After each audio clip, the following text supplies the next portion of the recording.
Dale otra vuelta al mate. Servite un café más o si lo tuyo es la noche, buen día. Capaz recién te estás despertando y vas por el primero. Estés en la ciudad, en el pueblo, en el balneario, en el campo, en algún otro país, en un mismo sitio o camino a un lugar que todavía no has llegado, el ritual de la mañana continúa y te acompaña. Porque con la radio encendida, hacer, escuchar y pensar es posible. Se abre el abanico de interés donde las voces, los silencios, las preguntas y sus respuestas dicen presente. En la bisagra del día y la tarde llegan este par de horas donde la curiosidad se pone inquieta. La mañana todavía no termina. ¿Por qué? Porque hay segunda. De 11 a 13, segunda mañana. Conducción, Sofía Romano. Producción, Lucas Lavandera. Segunda mañana.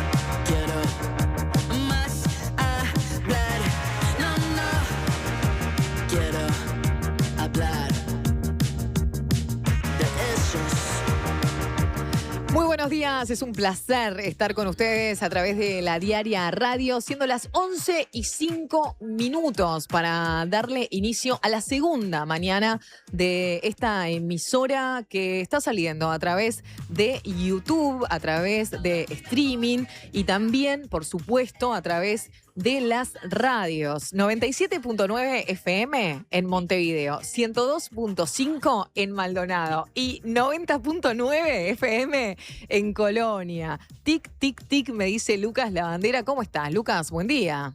Lo de que es un placer, no estaba al aire, me estaban censurando, lo quiero decir. Lo de que es un placer, bueno, con este día, la optimista sos vos hoy. ¿Vos decís? Pero siempre es un placer estar conversando. Es un placer porque estamos aquí, porque estamos juntos, porque estamos con la audiencia, compartiendo. Es verdad que me está sudando el bozo, o sea. Hay un poco de humedad, en el ambiente. Hay un poco de ambiente en la humedad. Hay un poco de ambiente en la humedad. Ya la caminata hasta la radio me lo indicó. El cielo, para quienes nos están viendo, también ya lo puede dejar entrever, porque está muy nublado en la capital de la ciudad y en cuanto a grados, debemos estar arriba de los 20 grados. 22 grados 7 décimas. 22 grados. Ando bastante bien de sensación térmica. Está bien. Que dijo en su momento, ¿quién fue? Daisy Tourné, que habló de la inseguridad como sensación sí, es posible, térmica. Es posible. Bueno, se ha hablado históricamente de la sensación térmica en relación a la seguridad. Yo quería aplicar... Lástima que lo hagan los políticos, ¿no? Pero bueno, ese es otro cantar. Ese es otro cantar. ¿Qué querías decir, Lucas? A vos te gusta mucho esto de las analogías con el periodismo deportivo. Y yo quería traer a la mesa... periodística. Quería traer a la mesa una frase que suelen decir los periodistas deportivos. Lo dijimos. Lo dijimos. Tenemos una jornada nublada. Todo indica que se van a venir las precipitaciones en la tarde-noche. El periodista deportivo le encanta anticipar determinadas cosas que cuando suceden lo que más disfruta es decir justamente yo lo dije. Lo dijimos aquí y en este caso aplica porque acá lo dijimos. O sea, es muy cierto. En base a lo que genera el Instituto Uruguayo de Meteorología, pero bueno, nosotros tomamos eso y lo transmitimos en estos micrófonos. Vos aparte te expresaste de una forma muy contundente a favor de Inumet, a favor de la institución en general y a favor de Inumet. Cuando anticipan de forma correcta, uno se vanagloria con ello.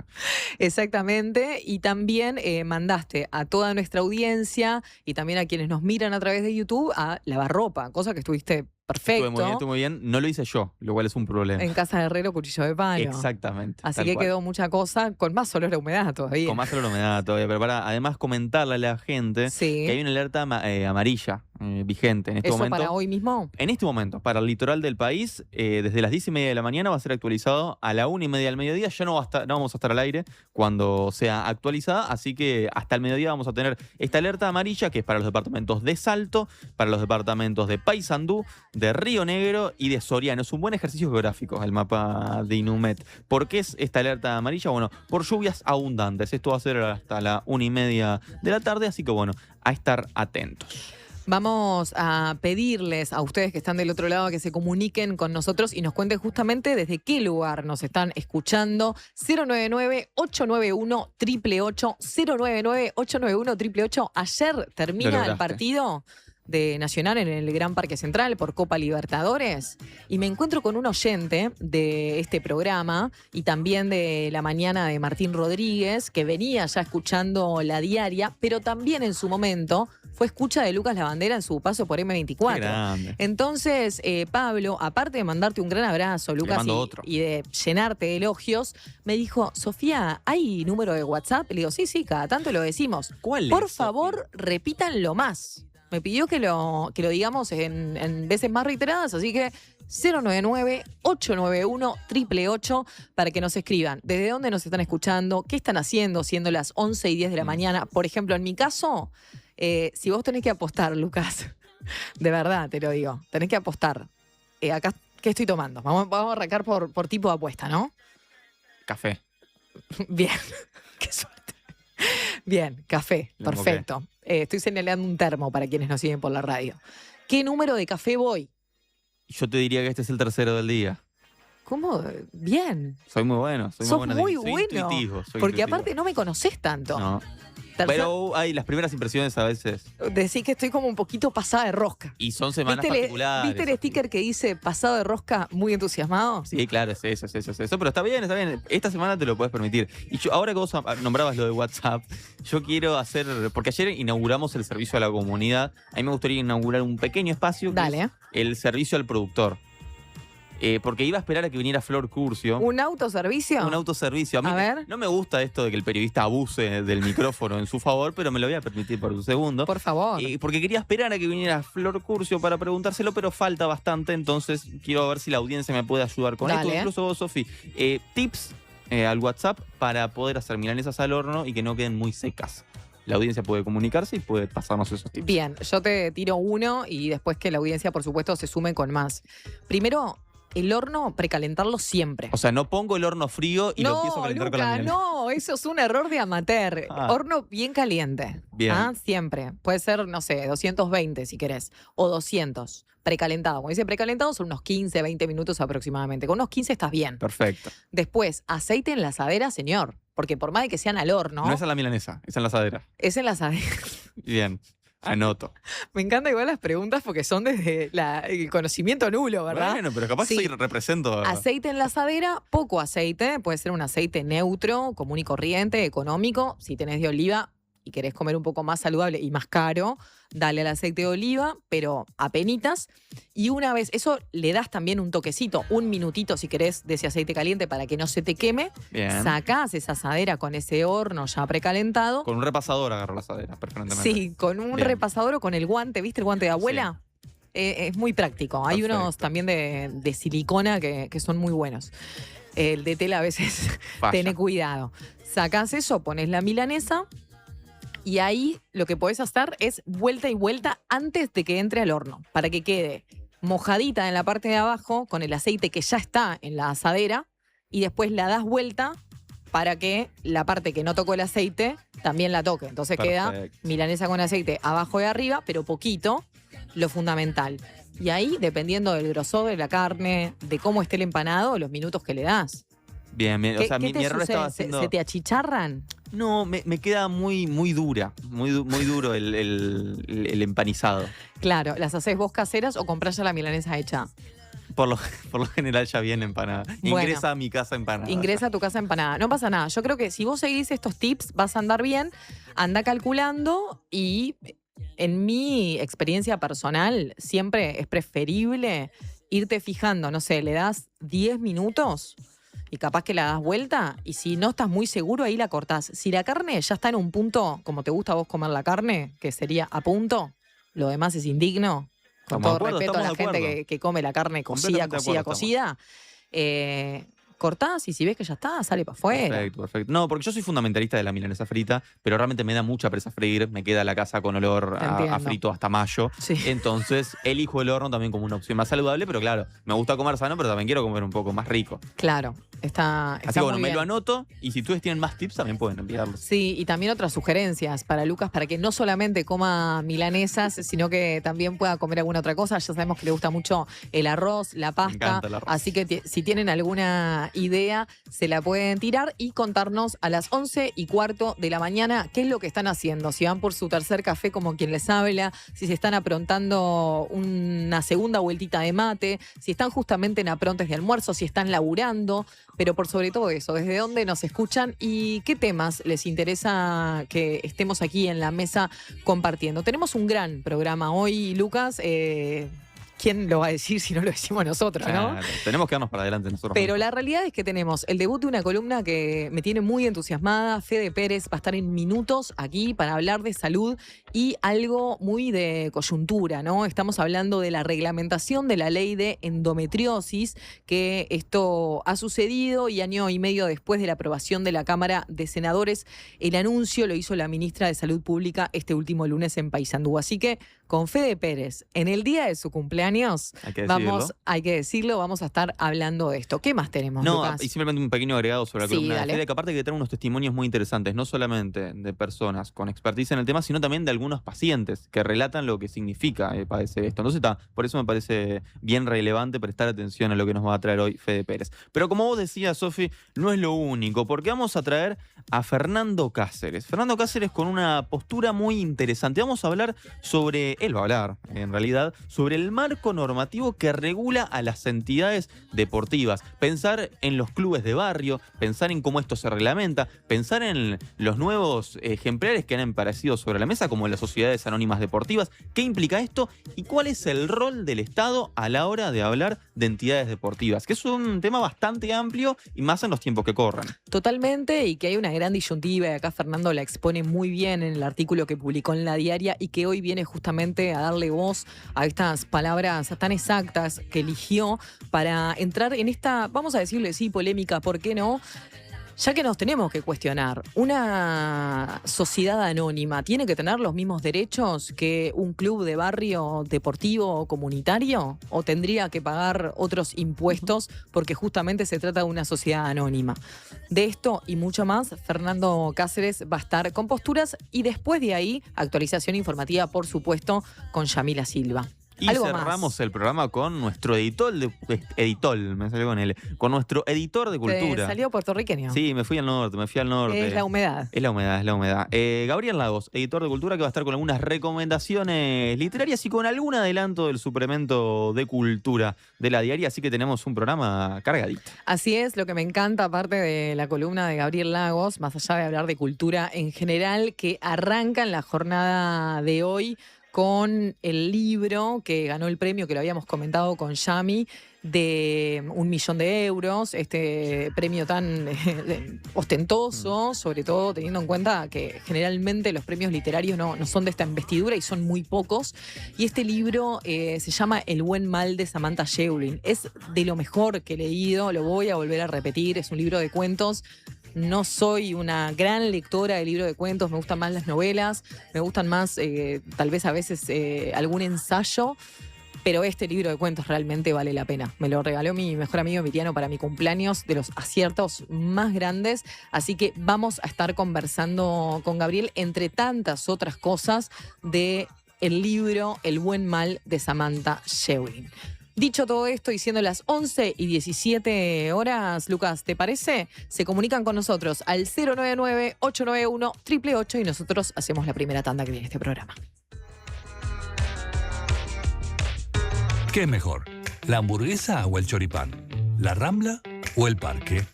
Nosotros no sabemos. Lo que sí sabemos es que para cobrar tu sueldo, mejor en tu banco. Es mejor porque abrís tu cuenta 100% online y porque tenés la nueva tarjeta internacional Bro Recompensa Mastercard Débito. También es mejor porque tenés adelanto de sueldo sin intereses. Y es mejor porque tenés la seguridad y confianza de siempre en el banco de siempre. Abrí tu cuenta sueldo a través de eBrow. Te lo repito, tu sueldo mejor en tu banco. Banco República, nuestro banco país. Infórmese sobre la garantía de depósitos en su institución de intermediación financiera o en www.copap.org.uy o vía infocopap@copap.org.uy. Hola, soy Agustín de Paysandú. Quería pedirle si pueden pasar la canción esa que dice Te busqué en mi auto rojo a las 6. Bueno, un saludo a mi vieja y a todos los que están escuchando. Ah, y si alguien vende un celerio, que me tire un mensajito por favor al 098-723. Cuando compras un Suzuki 0 kilómetro, los futuros compradores vienen incluidos. Lleva al tuyo vos también y asegurate la reventa. Visítanos en suzuki.com.uy o en cualquier concesionario del país. Suzuki te entiende. Estás escuchando una radio que te pertenece. La Diaria Radio 97.9. Las estafas digitales son cada vez más frecuentes y pueden ser difíciles de detectar porque parecen reales. Prende la lamparita. Desde UTE nunca vamos a pedir contraseñas, códigos o números de tarjeta. Si te llaman, escriben o mandan links dudosos, corta, no sigas la corriente. Verifica siempre a través de los canales oficiales. Infórmate más en ute.com.uy. Prevení dolores cervicales y de espalda. Ajustá la altura de la pantalla. Elegí sillas con buena sujeción lumbar. Prevení. Preasociate a la Española. 1920-1234 o preasociate.com.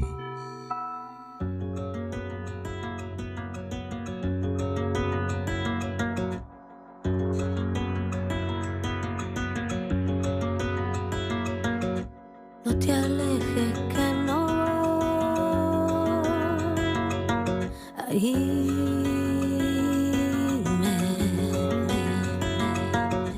Niña, pétalo de sol, te voy a ver crecer.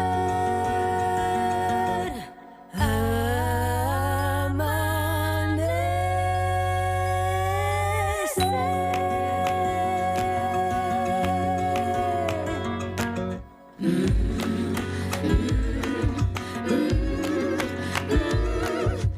20 minutos pasan de las 11 de la mañana, estamos haciendo la segunda mañana en la Diaria Radio y recibo con muchísimo placer en la columna debut, al menos en este espacio de salud, a Federica Pérez. ¿Cómo está, Fede? ¡Feliz cumpleaños! Buen día, Sofi. Muchas gracias. Contenta de, arrancar hoy en mi cumple acá. Hermoso este espacio. Sé que ya lo arrancaste precioso. Estás con pocas horas de sueño porque hay algo como de ritual de que cada cumpleaños te gusta empezarlo de la misma manera. Sí, con amigas. Venimos ya hace unos años y bueno, es re lindo. Se hace un poco tarde cuando cae entre semana, pero se disfruta un montón, así que estamos acá. Con Y todas las pilas. da buena energía, aparte de Sí, eso, por ¿no? supuesto. Repetir cosas que a una le hacen bien, me parece Exacto. que es muy saludable, Ujú. hablando ya y metiéndonos en temática. No te voy a preguntar la edad que cumplís, sé que sos muy joven y que se te viene lo mejor, básicamente. Así que mis más lindos deseos, que se cumplan todos los que hayas pedido hoy y bueno, a darle. Bueno, muchas gracias. Voy a confiar en eso que me dijiste de que viene lo mejor. Así es. Esperemos. Tenés mucha, aparte me hablabas de Aries, ¿no? De esa energía ariana. Hacer. Producir, Sí. producir. Me encanta. Vamos a arrancar, Fede, con la columna de la jornada de hoy, siendo miércoles, con algo que en realidad es muy actual, porque el lunes pasado la ministra de Salud hizo un anuncio estando en Paysandú. Y ya te tiro la posta para que lo sigas vos. Perfecto, sí, como decía Sofi, el lunes la ministra de Salud Pública, Cristina Lustenberg, anunció la reglamentación de la ley 20.374, la ley de endometriosis, que se aprobó en el Senado hace un año y medio ya. Y bueno, nosotros lo pudimos adelantar el domingo porque accedimos a la reglamentación y bueno, ella lo anunciaba, es algo muy importante para quienes padecen esta enfermedad. Capaz que la gente puede preguntarse, bueno, ¿qué significa reglamentar una ley, ¿no? que en realidad ya Exacto. estaba aprobada? En realidad la reglamentación es súper importante porque el organismo rector, en este caso el Ministerio de Salud, plantea las pautas para que esa ley se cumpla, ¿no? En este caso, bueno, en cuanto a atención, investigación, especialización de los profesionales. Entonces, un poco baja a tierra, ¿no? Lo que la ley aprobada plantea. Claro, sería como ponerle quinta a la operativa y a la logística para que todo lo que la ley habla en su teoría se lleve a Ujú. la práctica, por así decirlo. Perfecto, eso mismo. Capaz que también, porque no tiene por qué todo el mundo saberlo, explicamos un poco qué es la endometriosis. En principio es una enfermedad que afecta a 1 de cada 9 mujeres y se caracteriza por el tejido similar al endometrio, pero que se aloja fuera del útero, ¿no? En las cavidades extrauterinas, y su principal síntoma es el dolor muy intenso. Pélvico, bueno, de útero, en esa zona duele mucho y genera un malestar bastante agudo, digamos, y general, ¿no? Bueno, dicho así, puede parecer que da un síntoma o algo un poco sencillo, pero no lo es para nada. Hablamos con algunas mujeres que vamos a traer ahora en un ratito. Pero bueno, también me parecía que estaba bueno mencionar que el proyecto lo presentó Endo Uruguay, que es un colectivo de mujeres que trabaja por la endometriosis hace bastantes años ya.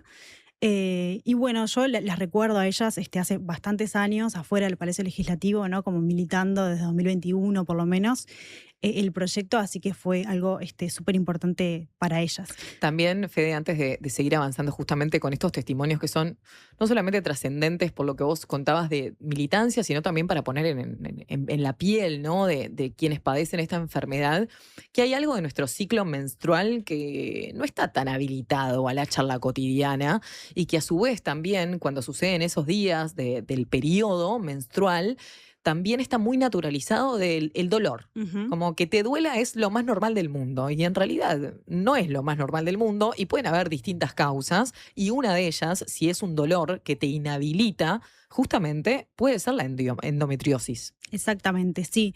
Esto, ¿no? Sigue siendo de alguna manera un tabú la menstruación, todo lo que gira en torno a esos días, ¿no? Entonces, y muchas veces pasa esto, ellas también lo cuentan, como bueno, se naturaliza el dolor, a veces es difícil encontrar el origen, entonces los médicos llega un momento que ya le pautan, digamos, un origen psicológico que no tiene, que bueno, en realidad es una enfermedad. Y bueno, por todo esto, por la importancia que tiene, hablamos con Lucía Bota, que es la presidenta de Endo Uruguay, y ella ahí nos contaba un poco, la vamos a escuchar, qué significó para ellas la aprobación del proyecto y la reglamentación.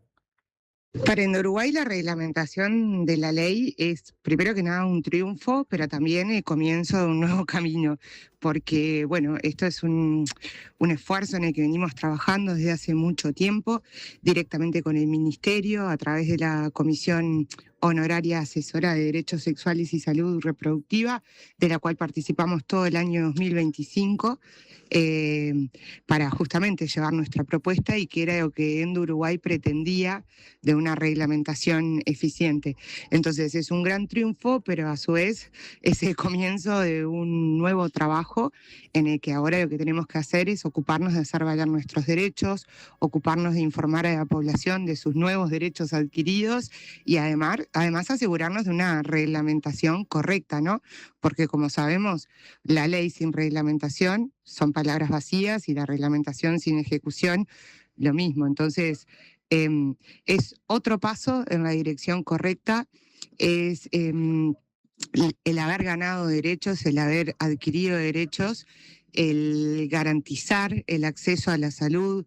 Una de las cosas fundamentales que prevé la reglamentación también es el acceso a información certera para poder a partir de ahora planificar políticas públicas correctas, adecuadas, en las que sepamos exactamente cuántas personas realmente padecen endometriosis y cuál es la situación del sistema.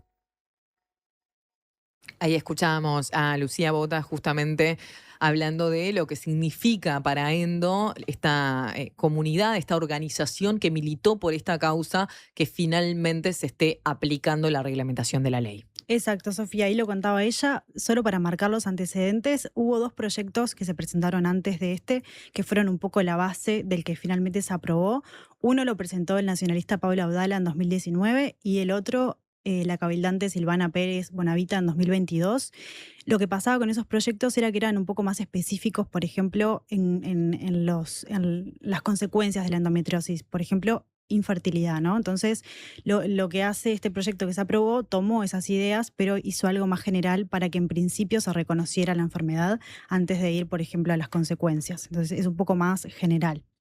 Después, creo que estaba bueno mencionar el lunes en Paysandú, Lustenberg daba un dato que es importante, de los pocos datos que hay sobre la enfermedad, ahora vamos a ver también por qué, pero ella decía que las mujeres que presentan síntomas, ¿no? de endometriosis suelen llegar a su diagnóstico entre 7 y 10 años después de haber consultado, ¿no? Es algo bastante complejo al diagnóstico. Después, Sofi, tenemos como todo, bueno, Tratamiento, tratamientos. exacto. Y eso, Fede, debido a la falta de conocimiento de la enfermedad o la falta mismo de la autopercepción, o esto que hablábamos hace unos minutos, de decir, tenemos tan naturalizado este concepto de que supuestamente menstruar duele que no lo tomamos como un signo, ¿no? Sí, bueno, se debe un poco a todo, ¿no? Pero sobre todo a esto de, bueno, a veces aparece el dolor, no se encuentra el origen, se hacen estudios clínicos que tal vez no eran, ¿no? Lo más Los pertinente, correspondientes. exacto. Y bueno, es pasar de médicos en médicos, ¿no? Como mucho tiempo, muchos años hasta llegar. También me parecía importante que lo cuenten ellas, ¿no? Más allá de lo que podíamos decir. Así que hablé con Alicia, una mujer de 46 años, que también es parte de Endo. Ella me contaba que tiene 2 hijos, un hijo de 23 años y una hija de 8. Y ahí me decía ayer, no sé si tú te lo preguntás, me dice, pero muchas veces me preguntan esto de ¿por qué tenés un hijo de 23 y una hija de 8? Y ella me decía, la respuesta es endometriosis. Y ahí nos contaba un poco por qué. La escuchamos, Sofi, si te parece. Si bien desde la primera menstruación viví con dolor y estaba totalmente acostumbrada a esto, cuando llegué a un diagnóstico ya con 34 años, quedé perpleja porque no sabía por dónde empezar, no sabía qué era la endometriosis, no había material a mano. Con mi familia tuvimos que investigar qué era, qué podía hacer, cómo podía mitigar estos síntomas. Tuve que educar a toda la gente alrededor en mi trabajo para que entendieran, para ser un poco más comprendida y también llevar la información ahí. No fue un camino fácil, no está siendo un camino fácil. Hoy por hoy, después de haber realizado la tercera cirugía, puedo decir que he ganado calidad de vida después de haber estado mucho tiempo sin poder hacer un montón de cosas, desde lo más básico como llevar a mis hijos a la escuela o participar en reuniones familiares, hasta desempeñarme laboralmente como tendría que ser. Entonces, no fue fácil, pero lo estoy logrando, lo estamos logrando con la lucha que hacemos día a día con las compañeras para educar, para comunicar y para que todas puedan lograr una mejor calidad de vida. Nada más que digo que no estamos solas, hay que buscar esos lazos tan importantes y tan necesarios en nuestra vida. Hasta ahí el testimonio de Alicia, tan importante, tan auténtico y representando a tantas, ¿no, Fede? Una realidad que parece atípica y que sin embargo no lo es. Ujú, sí, son muchos años, ¿no? Como contaba ella, y es como una consecuencia, ¿no? En toda la vida de la persona, que bueno, que es un dolor, además, ellas siempre cuentan que va mucho más allá del periodo menstrual, puede estar todos los días de sus vidas. Si te parece, Sofi, que lo pasamos un poco por alto, vamos al detalle de los artículos, de qué es bien lo que establece la reglamentación. Bien. En principio reconoce la endometriosis como una enfermedad crónica y sistémica que afecta a un número significativo de personas, impactando gravemente su calidad de vida física, emocional y mental, y que requiere un enfoque integral en su diagnóstico y tratamiento. Esto, como decíamos, es importante porque ni siquiera estaba reconocida la enfermedad como tal, dependía hasta ahora de si el profesional había tratado otros casos, si tenía conocimiento o no, hacían lo que podían, ¿no? Después también establece que la enfermedad no constituirá por sí sola la inhabilitación para el ingreso o el desempeño en actividades laborales, sea público o privado, como en el desempeño de actividades deportivas. Esto también lo he hablado con ellas, es porque muchas veces al tener síntomas tantos días, a veces todo el mes, hacía que quedaran fuera de muchos espacios, ¿no? Que bueno, que eso, si lo pensamos, no sucede con otras enfermedades. Tenés una patología y bueno, seguís en tu trabajo, en tus Sí, actividades. tenés migraña crónica y no te Exacto. dejan afuera. Ni siquiera se maneja, ¿no? Con esto es como, bueno, te certificas un montón, faltás, estás muy dolorida, bueno, es un problema también para evitar espacios. Así que bueno, eso también quedó establecido. Y después en cuanto a la atención, se pide que los prestadores optimicen procedimientos, aseguren la evaluación integral, garanticen un diagnóstico oportuno, un adecuado seguimiento y si es necesario una rehabilitación también, por todo lo que, bueno, la persona puede haber vivido, ¿no? Hasta ese momento. Y se mencionan algunos especialistas que sería deseable que participen: ginecólogo, terapeuta del dolor, fisioterapia, salud mental y nutrición, ¿no? Para que veamos también la amplitud que tiene la enfermedad, ¿no? Totalmente.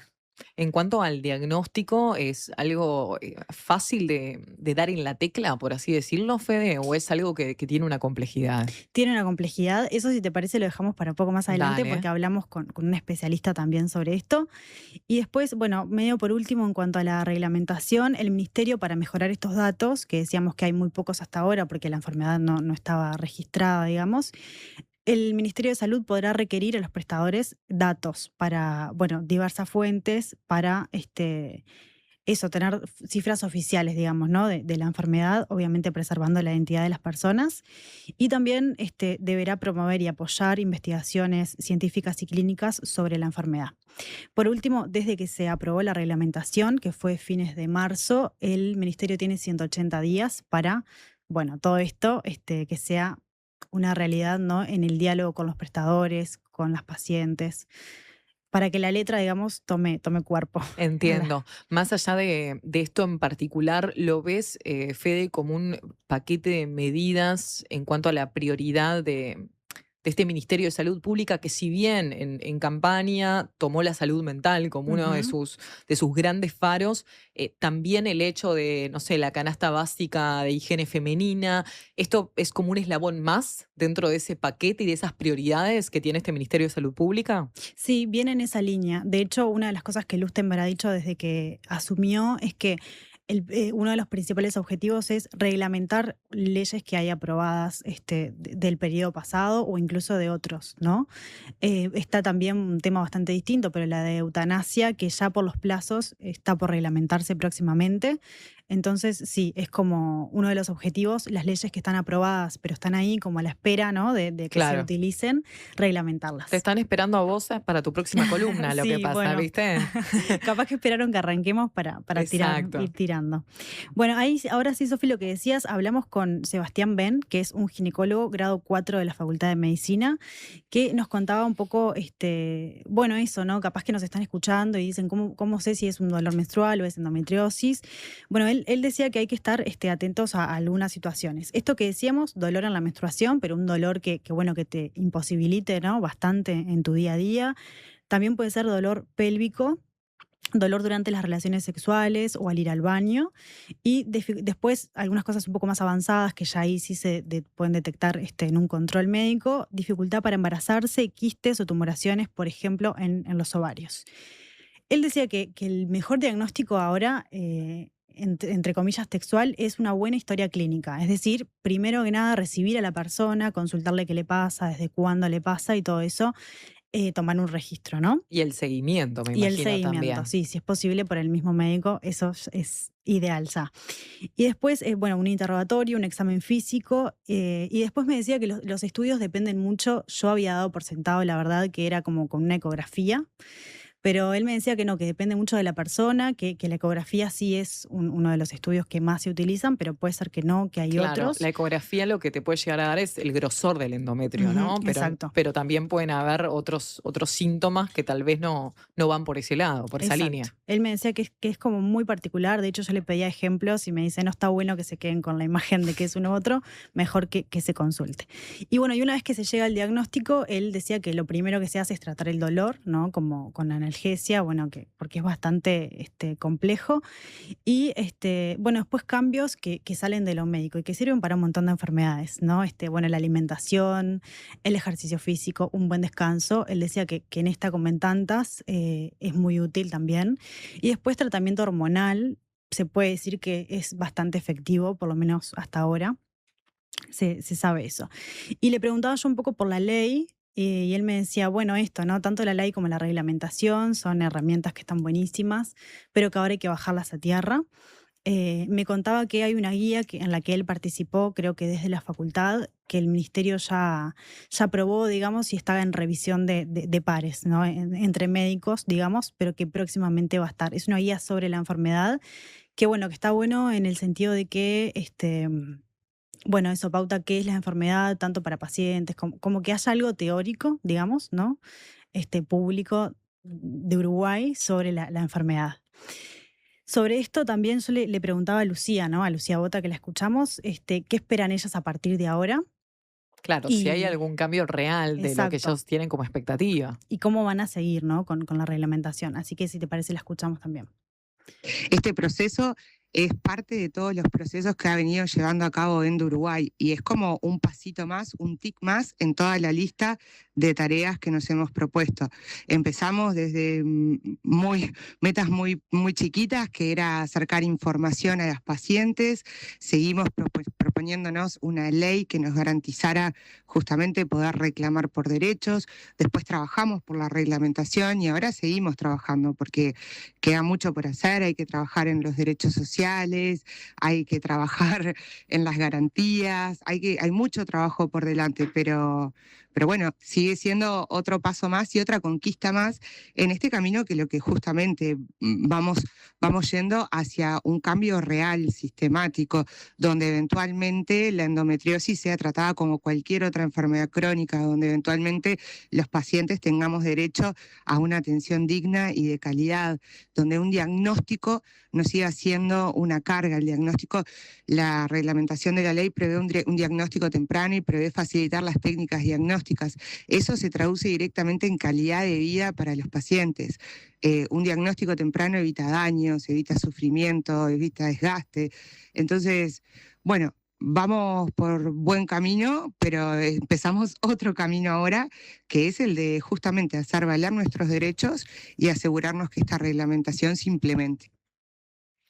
Ahí las palabras de Lucía Bota con su esperanza, ¿no? Creo que esa es un poco la palabra, Fede, y me imagino después de tantos años de militancia que algunas cuestiones se estén concretando. La palabra debe ser esa por una cuestión de motivación y de entender que también todos sus años de trabajo y dedicación a la causa están dando frutos. Exacto, sí, están muy contentas ellas y bueno, con razón, ¿no? No sé cómo estamos de tiempo, Sofi, pero... Estamos en la recta final, Está, últimos perfecto, minutos. Perfecto. No, quería como que hagamos hincapié en esto, ¿no? Lo que decíamos, la menstruación sigue siendo un tabú, más aún las enfermedades adyacentes que pueda tener. Entonces, ellas repiten mucho una frase que creo que la vieron por el streaming en las imágenes, que es: el dolor no está en tu cabeza. Y es súper importante como, bueno, esto, tenés mucha diarrea, constipación, tal vez como síntomas que no son tampoco tan asociados a la menstruación. Puede ser endometriosis, está bueno no minimizarlo. Eso, hay profesionales que ya saben bastante del tema. Bueno, sí, todavía lleva como una búsqueda, ¿no? Pero no naturalizarlo y no pasarla mal. Y como yo sé que este es un espacio en el que se habla mucho de arte, traje un documental para recomendar sobre endometriosis que está muy bueno. Yo lo vi en 2024, creo. Se llama algo así como Below the Belt. Creo que sería la traducción debajo de la cintura, debajo del cinturón. Bien. Es de una estadounidense que a ella la diagnostican con endometriosis muchos años después también de sus primeros síntomas. Tiene una hija y en un poco la lectura que hace sobre la enfermedad descubre que por una cuestión hereditaria su hija puede sufrir la enfermedad también. Entonces se vuelca un poco hacia el arte, hace este documental. La verdad que está muy bueno. Cuenta la historia de 4 mujeres, todo lo que viven en el sistema médico. No sé la verdad en qué plataforma está, pero debe andar por ahí. Lo buscamos. ¿Puedes repetir el nombre, Sí, Fede? es Below the Belt. Beyond. A Sí, ver, es Beyond B-E-L. the Belt. Acá, Beyond the Belt. Ahí. Ahí está, perfecto. Sí, es del 2024. Se escribe B larga E-Y-O-N-D, Beyond, D-T-H-E, Belt, B larga E-L-T. Todo esto para lo radial más que nada y para Obvio. que tomen nota. Parece que está en YouTube, ¿eh? Ojo al gol, que ahí siempre se pueden encontrar cosas buenas y si no, igualmente en alguna plataforma va a aparecer. Sí, por supuesto. Es una forma distinta, ¿no? de conocer la enfermedad, así que se los recomiendo. Muchísimas gracias, Fede, y vamos a cerrar esta columna con una canción especial para tu día de hoy, que es 15 de abril y es tu cumpleaños. Ah, ve qué linda versión que eligió David. Me gusta, que es como una especie de mariachi. Ah, es yacera, sí. Yo me fui a México, nada que ver. Una versión yacera de Feliz Cumpleaños para... No puedo decir lo que me dicen por la cucaracha. Para despedir a Fede y para desearte lo mejor en este nuevo aniversario, en esta nueva vuelta al sol.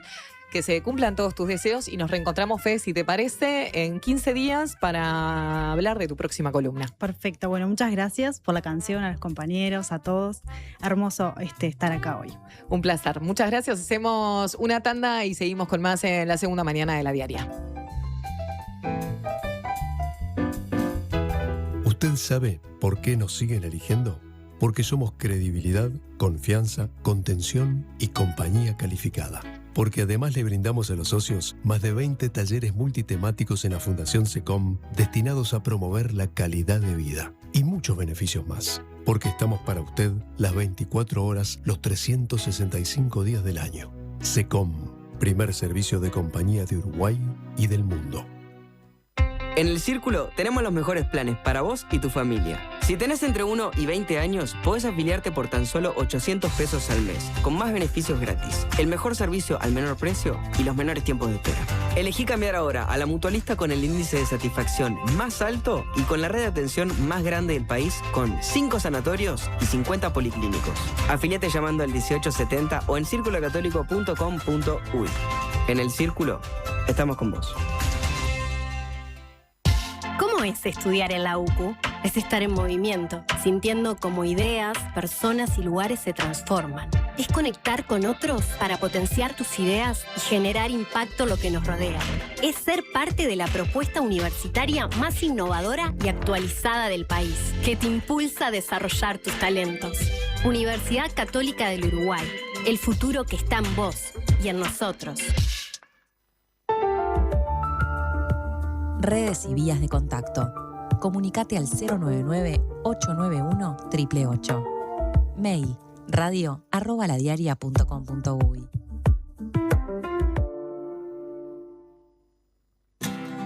En Antel, el futuro lo hacemos junto a quienes impulsan el país. Por eso, acompañamos a las empresas con soluciones seguras en nuestro data center.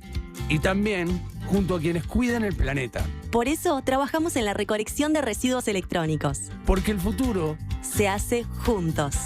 Antel, el futuro lo creamos juntos. Del 7 al 27 de abril, aprovecha las ofertas Super Ahorro en El Dorado y ahorrá más en cada compra. Encontrá superprecios en alimentos, perfumería y limpieza. Estas son algunas de las ofertas que no podés dejar pasar. Alfajores Terrabusi, Pepitos Triple Shot u Oreo, 2 por 99 pesos. Galletas surtidas Lía, 400 gramos, 109 pesos. Con descuento pro, 89 pesos. Café Chaná Familiar, 500 gramos, 599 pesos. Yerba La Selva, compuesta en forma especial con hierbas o colesterol, 1 kilo, 189 pesos. Dulce de membrillo Doña Elvira, 100 gramos, 9 pesos con 50. Te recordamos que en El Dorado tenés hasta 3 cuotas sin recargo en comestibles y limpieza con tarjeta de crédito. Consultá los planes disponibles. El Dorado, siempre cerca. Siga el baile.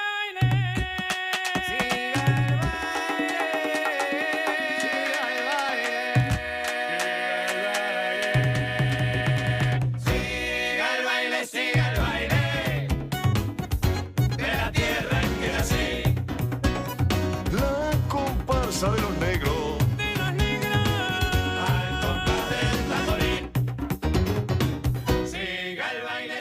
13 minutos faltan para las 12 del mediodía. Siga el baile, canta Jaime Ross y está aquí conmigo Fernando Cáceres, que se escribió un artículo que cuando lo leí dije o viene a la radio o viene, y por eso está aquí y también por su buena voluntad y predisposición. Muchas gracias, Fernando, por estar aquí en la segunda mañana de La Diaria. ¿Cómo estás?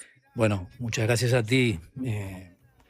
Aprovecho por invitarme, ¿no? Y aprovecho la ocasión para desearte lo mejor en este desafío precioso, a ti, al programa y a la radio, que ya se ha instalado como una contribución muy importante a la información y a la reflexión ciudadana. Muchas gracias. Lo bueno de esto es que es una economía de comunicación circular, ¿no? Sí. Porque vos decís que es una buena adquisición, y yo te digo lo mismo acorde a la prensa escrita y a todo el laburo que hace La Diaria, ni que hablar que tenemos todos los días al mediodía a Yamila Silva hablando justamente de la actualización informativa.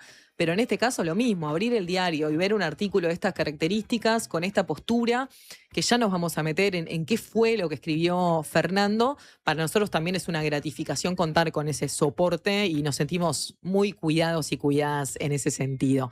Primero, contame, Fernando, ¿cuáles fueron los motivos que te llevaron a escribir este artículo? Bueno, el artículo es producto de una preocupación personal que quiero hacer pública, y es la preocupación en relación a una serie de cambios que se han acelerado muchísimo en los últimos 5 o 6 años, en lo que hace al deporte nacional y que afectan a lo que solemos denominar últimamente el ecosistema del deporte nacional. Entonces, esos cambios que yo estoy visualizando, que estoy identificando y que creo que afectan la configuración del desarrollo deportivo nacional, me veo como en una obligación de hacerlos públicos y compartirlos.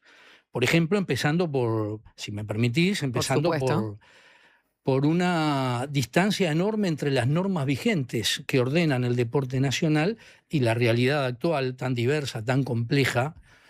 Fíjate que el desarrollo deportivo en nuestro país encuentra en los clubes su motor principal desde sus orígenes. Y los clubes eligieron históricamente la modalidad de asociaciones civiles sin fines de lucro, que se apoyan en el artículo 21 del Código Civil, que es del año 1868. A partir de ahí se reconocen las personerías jurídicas de las asociaciones y los clubes adoptan esa modalidad hasta el día de hoy. Tenemos que esperar prácticamente unos 130 años para que en el año 2001 el entonces Ministerio de Deporte y Juventud promueva en la Ley de Urgencia, la 17.292, la creación de las sociedades anónimas deportivas. Que ahí viene una de estas preocupaciones que vos mencionás. Absolutamente. De un avance muy acelerado, ¿no? Bueno, ¿qué pasó? Que después de creadas el crecimiento fue prácticamente insignificante y dentro del ámbito del fútbol, pero a partir del año 2019 aproximadamente hay un crecimiento acelerado de las sociedades anónimas deportivas. Incluso, lo que es muy importante, no solo dentro del ámbito del fútbol ni del fútbol profesional, sino que también adoptan esta modalidad gimnasios, franquicias y cadenas de gimnasios nacionales e internacionales, y bueno, y por ejemplo, proyectos de inversión y centros polideportivos que se financian con fondos de inversión. Eso ha ocurrido en los últimos años, se ha precipitado en los últimos años. Y lo que ocurre es que ante esa complejidad, las normas terminan no siendo suficientes y el Estado le da o le dispensa un trato similar a realidades que son muy diversas. Como por ejemplo la de un club que no es una sociedad anónima deportiva, ¿no? Por ejemplo, el club en su modalidad tradicional, el club de barrio, con finalidades sociales, además de las deportivas, culturales, comunitarias, de fuerte arraigo en el territorio, de sentido de pertenencia a una comunidad, es sin fines de lucro. Las sociedades anónimas son precisamente emprendimientos con fines de lucro, a los que habría que sumarle otras realidades de los últimos años, que ya acabo de mencionarlas, pero que me gustaría repasarlas y agregar alguna más. Tenemos una proliferación de gimnasios y academias que han existido desde hace mucho tiempo, pero que han proliferado últimamente en ventas de servicios deportivos. Tenemos esto sí es nuevo, cadenas y franquicias de gimnasios nacionales e internacionales, las sociedades anónimas deportivas como tales, y después tenemos un mundo que vive en la informalidad, actividades que se desarrollan al aire libre, a la intemperie. Que eso creció bastante con la pandemia también, ¿no? Cumplieron con una necesidad, la gente salió individual y colectivamente a los espacios públicos, pero han permanecido, llegaron casi que como para quedarse. Hoy los podemos ver en los parques, las plazas, los canteros centrales de las avenidas, la Rambla. Todo ese mundo brinda servicios deportivos desde la informalidad más absoluta y también fuera de los controles, de todo tipo de control en relación a las condiciones de desarrollo. Sí, desde si quien está impartiendo esa clase está capacitado, de si las herramientas son las adecuadas, ni que hablar de la formalidad respecto a la parte impositiva, ¿no? Exactamente. Entonces, constatada esta complejidad de la aceleración de los cambios en los últimos 5 o 6 años, hay algunas necesidades que hay que empezar a afrontar. primero reconocer esta realidad en un registro completo, actualizado. Hoy existen registros, tanto en la Secretaría Nacional del Deporte como en el Ministerio de Educación y Cultura, pero tendríamos que tener un registro completo de todas las organizaciones deportivas y de todos los agentes de promotores de servicios deportivos y clasificarlos según sus características, según su naturaleza, según el tipo de servicio que brindan, según sus finalidades, con un primer corte, que es el de las organizaciones sin fines de lucro y las que persiguen fines de lucro, que es legítimo, pero son dos realidades distintas. Y lo que hoy tenemos es una realidad muy injusta que afecta, en mi opinión, directamente no solo la competitividad, también la competitividad de los clubes en su modalidad de asociación civil sin fin de lucro, porque están exentas las sociedades anónimas de todo tipo de impuestos. Eso te iba a preguntar, ¿cuáles son los beneficios que tienen las sociedades anónimas deportivas con esta reglamentación vigente? Y bueno, están liberadas de todo tipo de impuesto nacional, expresamente, pueden importar sin gravámenes, importan materiales deportivos sin gravámenes, y son sociedades anónimas que persiguen fines de lucro a las que tampoco se les ha analizado en profundidad las condiciones en las que se han instalado. ¿Y hay ahí una fiscalización? Es decir, ¿hay un control también de esas, por ejemplo, importaciones sin gravámenes, de la construcción de infraestructura? Me refiero también acá a una vinculación para especulación con lavado de activos directamente. Hay controles que son los que operan regularmente en nuestro país para este tipo de procedimientos. Lo que no hay, me parece a mí, es un foco específico para examinar en el mundo del deporte. Yo te doy un dato.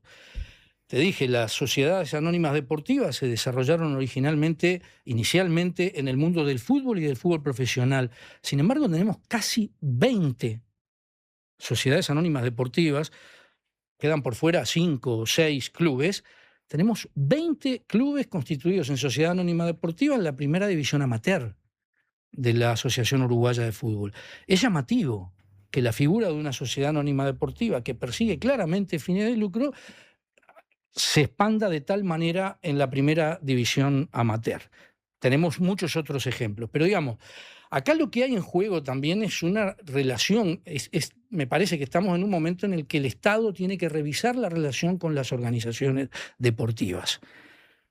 Los clubes, además de que son sin fines de lucro, como bien decías tú, son entidades que están afincadas y comprometidas con su territorio y con su comunidad. En mi opinión, los clubes deportivos en este país son la principal red de socialización después de la escuela pública y del sistema educativo. Y si vamos al ámbito privado, con mucha luz, los clubes son el tejido institucional más poderoso de encuentro de la sociedad, de espacio de convivencia, de construcción de ciudadanía. Eso tiene una importancia relevante para el Estado. Yo suelo decir que a veces nos quedamos con una versión de la democracia muy restringida, muy acotada, y pensamos que la democracia se dirime en la salud de los tres poderes y sus instituciones. Pero una democracia es fuerte cuando su tejido social es fuerte, cuando sus instituciones son fuertes. Y aquí la malla institucional de los clubes deportivos es la más importante en el ámbito privado, no de ahora, desde hace muchísimo tiempo. Y esos clubes son de hecho socios del Estado, aunque no se les reconozca explícitamente.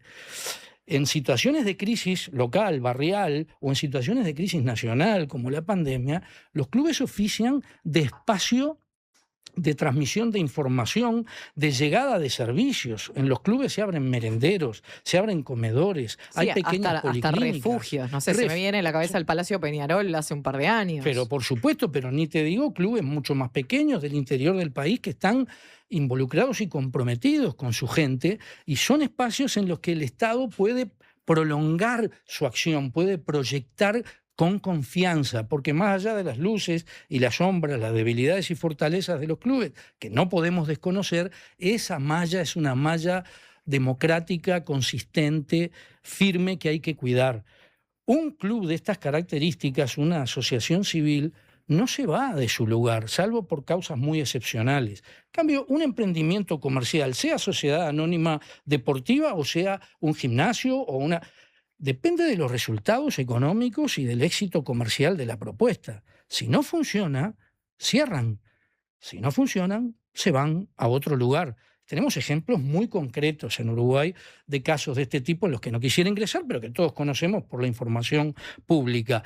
Entonces, además de todo esto, en los clubes, las asambleas son asambleas no solamente democráticas donde se toman decisiones, sino donde conviven gente de las más diversas procedencias, sensibilidades, ideologías y propósitos, que los une el amor a su club. Y toman decisiones democráticas y eligen a sus autoridades y las controlan. Hay un contralor de la propia asamblea del club y de la comunidad de su entorno. En los emprendimientos comerciales esta faceta no existe.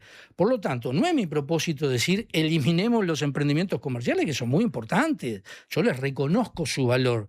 Lo que sí entiendo es que debemos darle un trato diferente a realidades que son diferentes y no son iguales, y no pueden ser todas objeto de los mismos beneficios, de los mismos derechos y de las mismas obligaciones. Y por otro lado, te reitero, porque para mí es fundamental, si estas señales de cambio están afectando la configuración del desarrollo deportivo, si están afectando el ecosistema y su modalidad tradicional de desarrollo a nivel privado a través de los clubes como asociaciones sin fines de lucro, tenemos que revisar la relación del Estado con el deporte y particularmente con este tipo de organizaciones. Sobre todo también, Fernando, escuchándote, porque lo que termina generando es una competencia desigual. En todo sentido, ¿no? Con esta regulación insuficiente. Me pregunto también si a la Asociación Uruguaya de Fútbol le interesa esto o no le interesa. Y acá hago un intercambio con vos de pregunta abierta y explícita, obviamente, porque estamos al aire.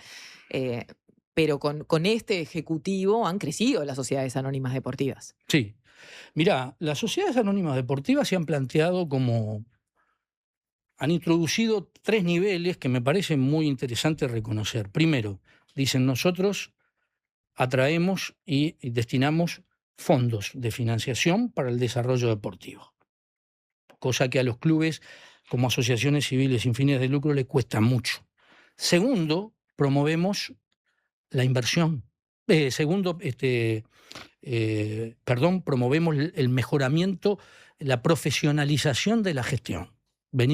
Muchas de ellas vienen de niveles internacionales, con experiencia, con gestores internacionales que los traen. La experiencia ha sido diversa. Ha habido experiencias exitosas y no exitosas. Y un tercer nivel que tiene que ver con el primero, que es que esas inversiones permiten un desarrollo de infraestructura y de equipamiento deportivo objetivo. Entonces, esos aportes de las sociedades anónimas deportivas hay que reconocerlos. También un punto que es fundamental para los futbolistas, para la gente de la AUF, ha habido un cambio notorio, evidente, entre clubes en su modalidad de asociación civil, a los que se les hacía muy difícil pagar en fecha y se les sigue haciendo muy difícil pagar en fecha sus obligaciones salariales. Y bueno, las sociedades anónimas hoy, en la mayoría de los casos, viene cumpliendo responsablemente con esto. Entonces, desconocer esa realidad creo yo que no está bueno. Que si le importa a la asociación, yo no lo sé, yo hace tiempo que no estoy en contacto directo, pero digo, la Asociación Uruguaya de Fútbol es una asociación civil sin fines de lucro. Nació en el contexto en que se desarrollaron todos los clubes en esa modalidad.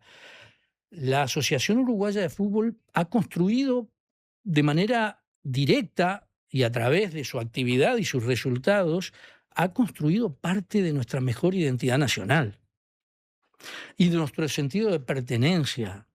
Por lo tanto, también, más allá de sus luces y sus sombras, es una institución que no puede desprenderse de su historia, de su arraigo y de los valores que le dieron su origen y que la han caracterizado durante mucho tiempo, por lo menos. Así que yo tiendo a pensar que a la Asociación Uruguaya de Fútbol debiera interesarle esto, porque además es una cuestión de justicia. Tenemos que tratar de manera diferente a los que son diferentes. Y si las sociedades anónimas son una buena herramienta para el desarrollo del fútbol profesional, te acabo de decir que la división amateur está copada por sociedades anónimas deportivas, bueno, estas tienen que estar sometidas a los controles y, como te decía, una de las cosas que hay que hacer es actualizar y completar los registros, clasificarlos, porque de esa manera tú podés hacer justicia en la relación con las entidades deportivas. Segundo, definir políticas como la política tributaria y hacerla acorde a las características de cada una. Y tercero, definir la relación del Estado. Por lo tanto, yo te diría, lo que menos me preocupa, que también me preocupa mucho, que es la competencia injusta por tratar igual a quienes son diferentes, sería lo que más me preocupa es la relación del Estado con el deporte y particularmente con su matriz principal, que ha sido la de las asociaciones civiles sin fines de lucro. La última que te pregunto, Fernando, es muy interesante el tema y da para seguir indagando. Ahora igual vamos a invitar a que vayan a leer el artículo en La Diaria. ¿Por qué consideras que algunos equipos, de los más conocidos fue el de Wanderers, me parece, que vino una multinacional, un grupo muy, muy, muy poderoso de fútbol internacional, el grupo City, si mal no recuerdo, a intentar, ponerla y llevárselo? ¿Por qué decís que dijeron no? ¿Por qué considerás que hubo motivos como para decir no? Por más de que no estuviesen económicamente en un lugar súper estable, por más de que no hubiera una unanimidad absoluta, igualmente se tomó la decisión entre socios y socias de decir no, el club es nuestro. No conozco el caso particular de Wanderers más allá de la información que ha circulado públicamente. Lo que sí te puedo asegurar que no es un fenómeno aislado. Han habido muchos casos de entidades internacionales interesadas en instalarse en Uruguay. Algunas ya lo han hecho, otras, unas cuantas, se retiraron. Yo no sé cuáles fueron los problemas en Wanderers. Lo que sí conozco es que en algunas instituciones se priorizó justamente el contenido propio de las asociaciones civiles, la soberanía sobre el destino final de la institución. Ese es un punto lógico de aquellos que vienen a invertir y dicen, bueno, en este marco decido yo, que soy el que pongo el dinero. Pero bueno, es que las asociaciones civiles no funcionan en base al dinero, se sostienen en base al dinero, pero no es el objetivo principal. Y ahí se produce una colisión muy importante. Y creo yo que, no sé el caso de Wanderers, reitero, no me puedo atrever a dar una opinión, pero me parece que terminan naufragando algunas de estas iniciativas por la imposición de condiciones que los socios no están dispuestos a aceptar. Fe de ratas, no fue el Grupo City, fue el Bayern Múnich. Exacto. Ahí va, quería aclarar. Que según mi información no solo habló con Wanderers, llegó a una selección en la que hubo 4 o 5 clubes. Empezó a tirotear para ver si alguno caía, Fernando. Muchísimas gracias por tu tiempo. Voy a dejarles como enganche, función de anclaje, el final del artículo de Fernando que dice: es impostergable realizar una clasificación de las organizaciones deportivas nacionales para establecer criterios claros y justos y de esa manera poder diferenciar los tratamientos tributarios, legales y políticos. El deporte nacional tiene que recorrer el camino del desarrollo equitativo y para hacerlo es preciso reconocer las diferencias, considerarlas e integrarlas en las normas y en las políticas públicas. Muchas gracias, Fernando. Invitamos a quienes nos están escuchando a leer el artículo que escribiste en La Diaria. Bueno, muchísimas gracias a ti y te quiero pedir un favor especial. Tengo unos segundos nomás para hacer una referencia a la canción que fue la cortina del programa, porque me pidieron que eligiera una cortina y se puede sorprender por qué elegí esa canción. Con esa canción empieza una película del año 2004, película argentina, cuyo director era Juan José Campanella, se llama Luna de Avellaneda. Y esa película hermosísima, protagonizada por un Ricardo Darín muy joven, o bastante joven en aquel momento, trata sobre la peripecia de un club de barrio en Argentina que recorre exactamente, no la voy a spoilear, pero recorre exactamente las temáticas que hemos abordado aquí contigo. Así que agradezco que la hayan colocado como canción en la cortina y de presentación. Muchas gracias. No, gracias a vos y hermosa referencia. Anotamos entonces todos y todas Luna de Avellaneda de Campanella, que es una de las que tengo sin ver. Así que anotadísima. Muchas gracias, Fernando. Gracias. Hacemos una tanda y seguimos con la segunda mañana.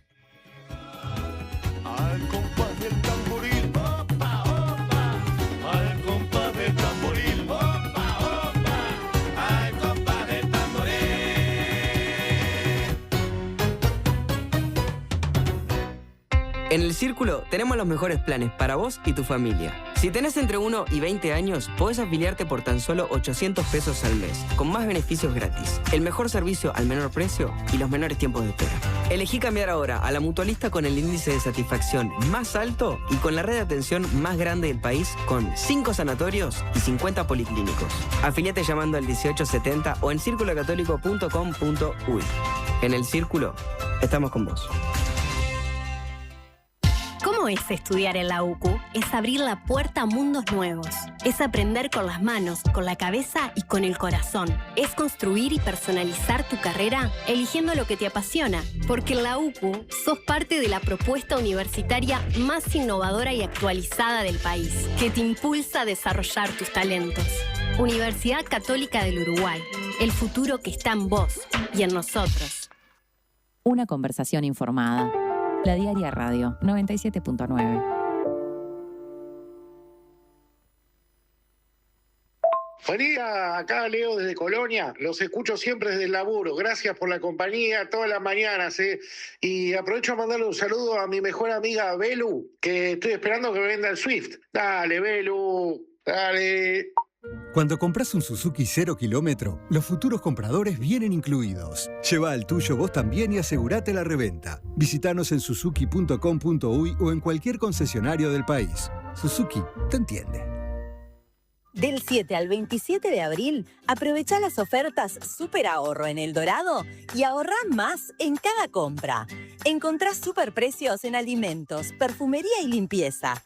Estas son algunas de las ofertas que no podés dejar pasar. Queso Colonia Piamontés 100 gramos 47 pesos con 90. Papas Tubo Chispa, todas las variedades 110 gramos 79 pesos. Con descuento pro 69 pesos. Hamburguesas Hamby por 2 unidades 75 pesos. Vino de la Carolina Tetra, todas las variedades 1 litro 119 pesos. Tu surtido a toda hora y siempre cerca. Hacé tu compra online en www.eldorado.com.uy con descuentos exclusivos y recibilo en la puerta de tu casa o retíralo en nuestras sucursales. El Dorado, siempre cerca. Titulares.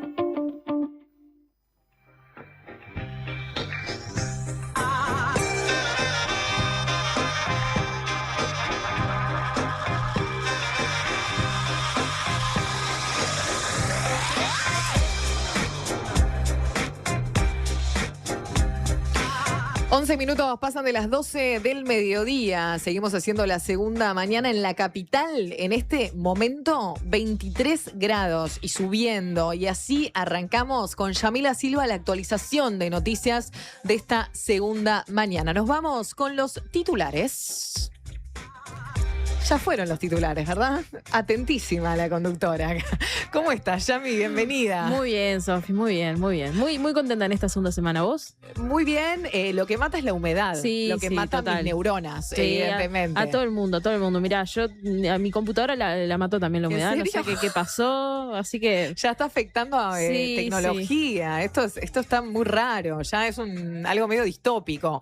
Vamos a arrancar hablando de Inumet porque advierte por ciclón extratropical con lluvias intensas y vientos muy fuertes. Exacto, el Instituto Uruguayo de Meteorología emitió un aviso por la formación de un ciclón extratropical que afectará a varias regiones del país entre hoy y el viernes con precipitaciones abundantes y ráfagas de viento fuertes. Se esperan lluvias en todo el territorio con mayor probabilidad en el litoral oeste y el este, donde se podrían registrar entre 40 y 80 milímetros o incluso superiores, en algunos casos acompañados por tormentas puntualmente fuertes, así que a tener las precauciones correspondientes. También se prevé un aumento de la intensidad del viento. Mañana comenzará a soplar con fuerza desde el norte en el este del país, mientras que el viernes rotará al suroeste con ráfagas de entre 60 y 80 kilómetros por hora que van a afectar principalmente la franja costera del sur del Río Negro, San José, Montevideo, Colonia, Maldonado, Canelones y parte de Rocha. Bien, a tener en cuenta todo esto y por supuesto aquí aquí en la Diaria Radio. Durante el día estaremos actualizando y si no también en la página de Inumet, que cada unos minutos, ¿no? Están Sí, muy... exacto, cada unas horas, cada 3 horas, a veces, depende. Bien, perfecto, pero estén atentos y atentas justamente por estos cambios climáticos que se harán en las próximas horas. Nos vamos ahora a noticias del Poder Ejecutivo, ya que Orsi dijo que no irá a la movilización progresista global porque el evento está muy en el borde de lo que la Constitución te habilita. Sí, esto que lo fuimos siguiendo en estos días, el presidente de la República, Yamandu Orsi, confirmó que viajará a España para participar del encuentro en defensa de la democracia que va a reunir a varios presidentes progresistas, pero dijo que no va a asistir al evento Movilización Progresista Global porque se ubica, según decía él, y vos lo decías, Sofía, muy en el borde de lo que la Constitución habilita con relación a la política partidaria y la investidura presidencial. Por su parte, el ministro de Relaciones Exteriores, Mario Luetkin, dijo en rueda de prensa que Orsi va a estar en España solo 24 horas y anunció que el mandatario uruguayo mantendrá reuniones bilaterales con la presidenta de México, Claudia Sheinbaum, el presidente de España, Pedro Sánchez, y seguramente con el presidente de Sudáfrica, Cyril Ramaphosa.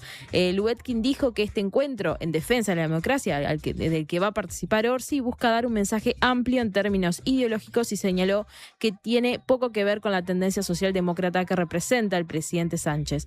En esa línea agregó que se trata de un juego muy amplio sobre una base clara: estabilidad, democracia y paz. Nos vamos al Parlamento porque diputados vota interpelación a Sibila por las muertes de menores al amparo del INAU. Sí, en la sesión de diputados de hoy, que está prevista que empiece a las 4 de la tarde, se va a votar la interpelación a las autoridades del MIDES e INAU por las muertes de menores bajo el amparo de la institución.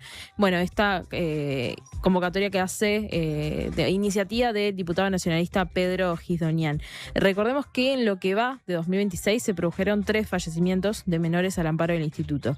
Un niño de 10 años y 2 adolescentes de 16 y 15 años, y a estos casos se suma que el 31 de diciembre del año pasado había fallecido un adolescente de 15 años en el marco de una salida no acordada. Por este tema, a fines de febrero, el ministro Gonzalo Sibila compareció ante la comisión permanente donde transmitió su confianza en el equipo directivo del INAU.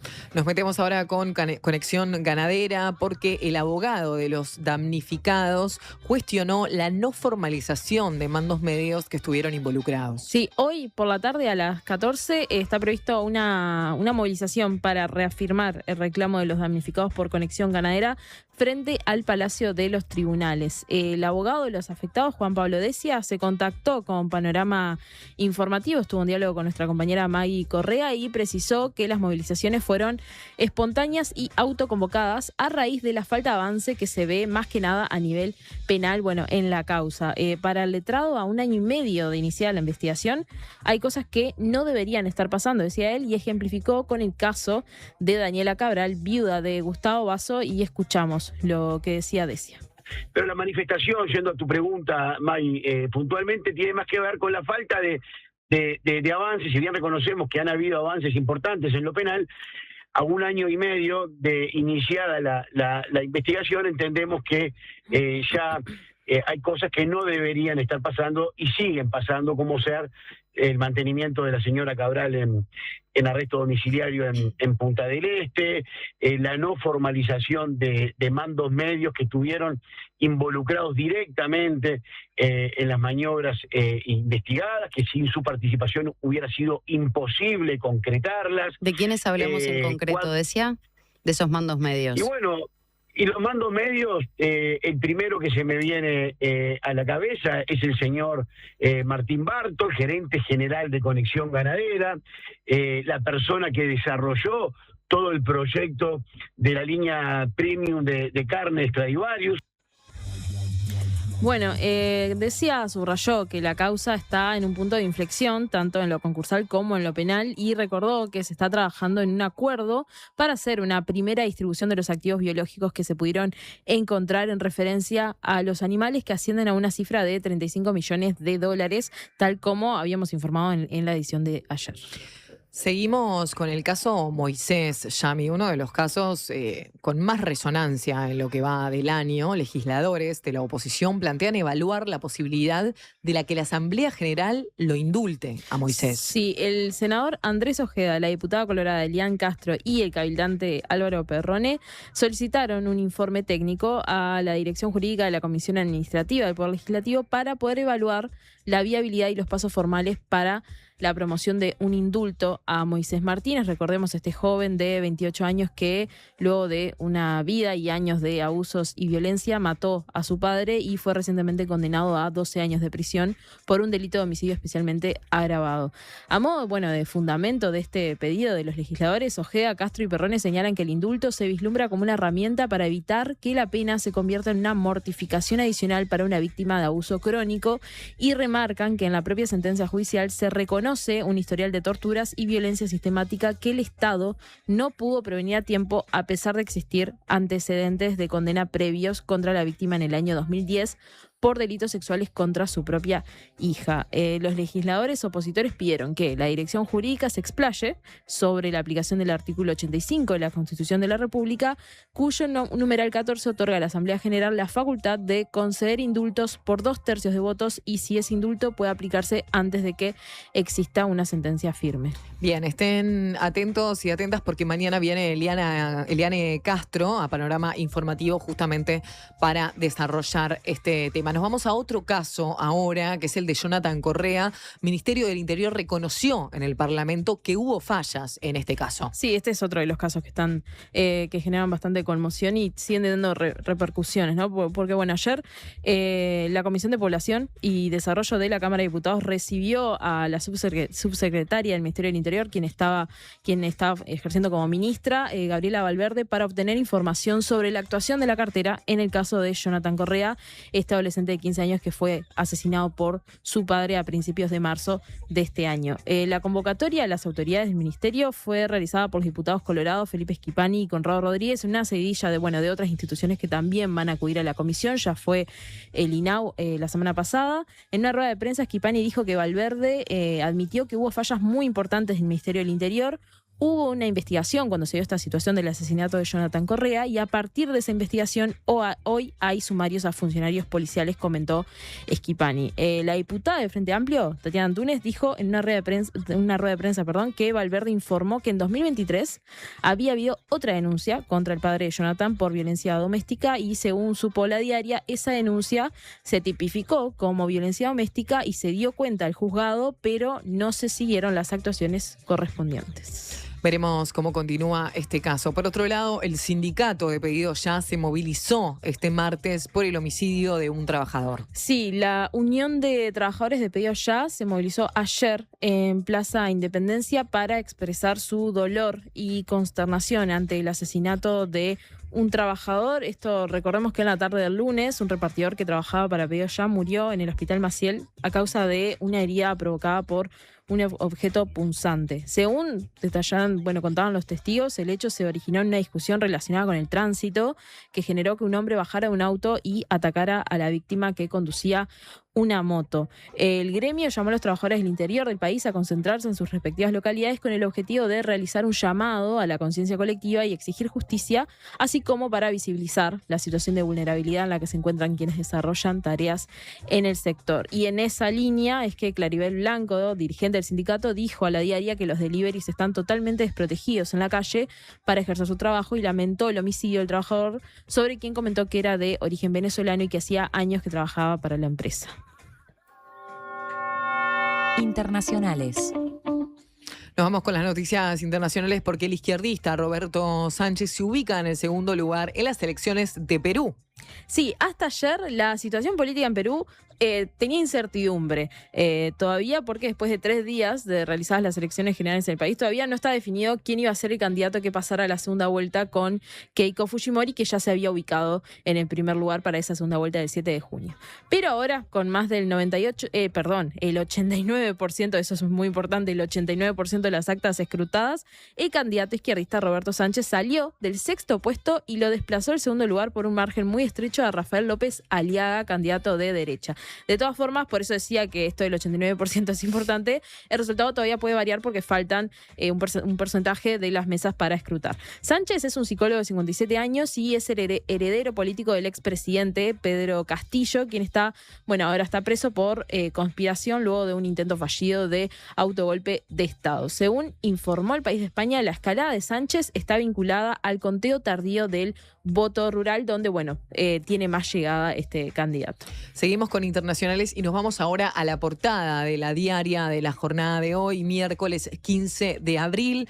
Sudán arrastra 3 años de guerra y vive la mayor crisis humanitaria del mundo, del planeta. Así titula la diaria en la jornada de hoy, Yami. Sí, el conflicto armado en Sudán cumple 3 años y está dejando un saldo devastador. Vos ya lo decías, adelantada Sofi, decenas de millones de personas necesitan asistencia urgente y millones han sido desplazadas en lo que la ONU justamente define como la mayor crisis humanitaria del planeta. La guerra, que se inició en abril de 2023, tras la ruptura entre el ejército y los paramilitares, fuerzas de apoyo rápido, continúa destruyendo infraestructuras, especialmente el sistema de salud, con más del 70% de los centros en las zonas de enfrentamiento fuera de servicio. El uso creciente de drones intensificó la violencia con ataques que alcanzan hospitales y zonas civiles y han quedado cientos de muertos en lo que va del año a raíz de estos ataques. Organismos internacionales advierten sobre un cambio en la dinámica del conflicto, donde los combates se extienden más allá de las líneas del frente y afectan directamente a la población. A esto también se le suma la violencia sexual sistemática como arma de guerra, el colapso de servicios básicos y la separación de familias en un contexto de impunidad y de escasa respuesta internacional. La combinación de hambre, desplazamiento y violencia configura una tragedia humanitaria que, lejos de atenuarse, se agrava con el paso del tiempo. Entonces, esta nota y también otras noticias del suplemento de Mundo se pueden leer en la edición papel o, en la web también.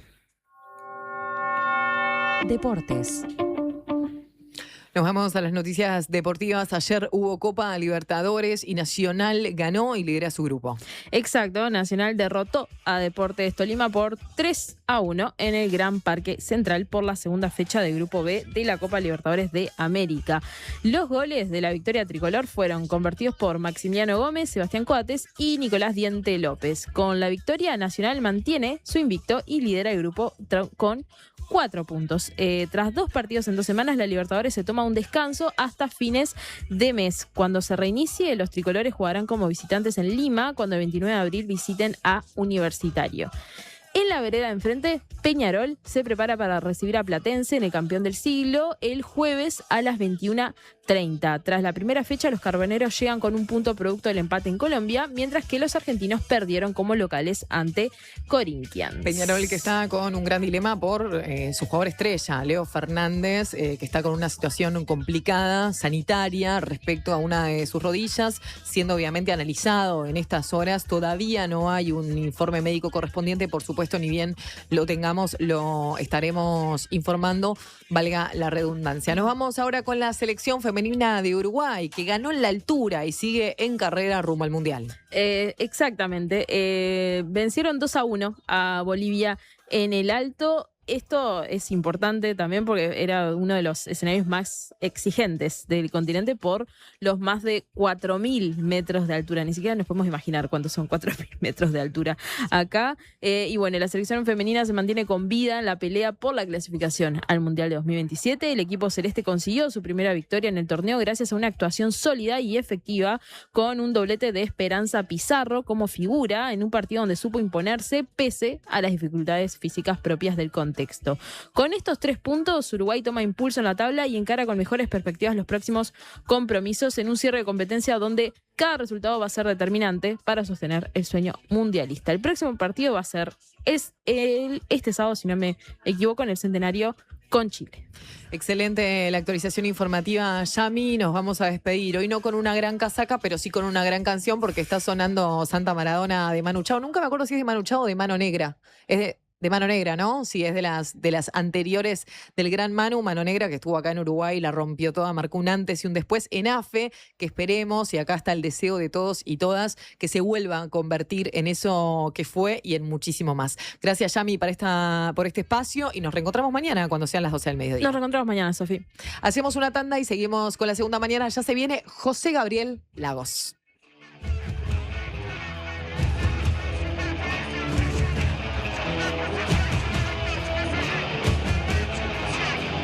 Prevení dolores cervicales y de espalda.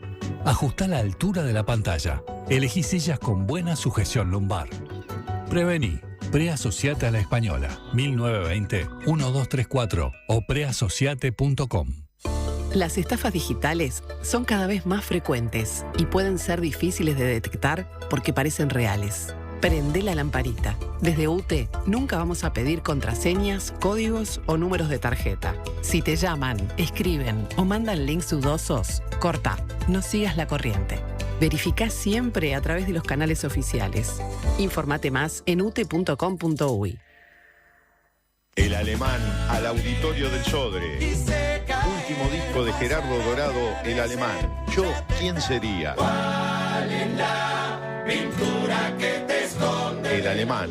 3 de junio, Auditorio del Sodre. Entradas en Ticantel. Algo cambiará. Edita Montevideo Music Group. Nuestro periodismo hecho radio. 97.9. La Diaria Radio.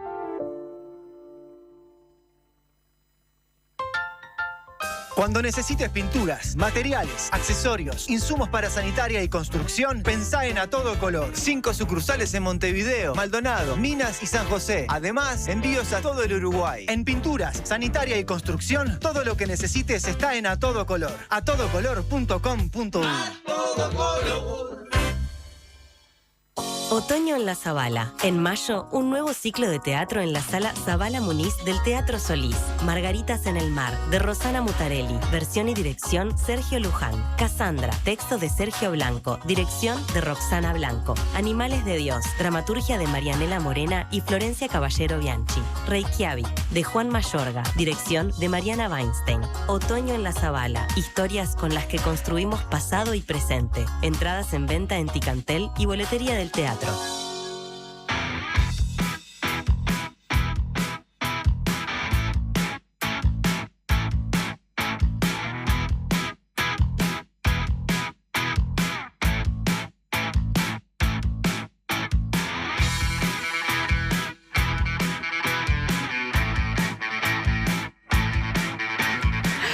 Suena Ricky Musso, suena la estrella del baile y se escuchó de atrás. La mejor cortina de este programa la tiene José Gabriel Lagos. ¿Qué pensás al respecto, José Gabriel?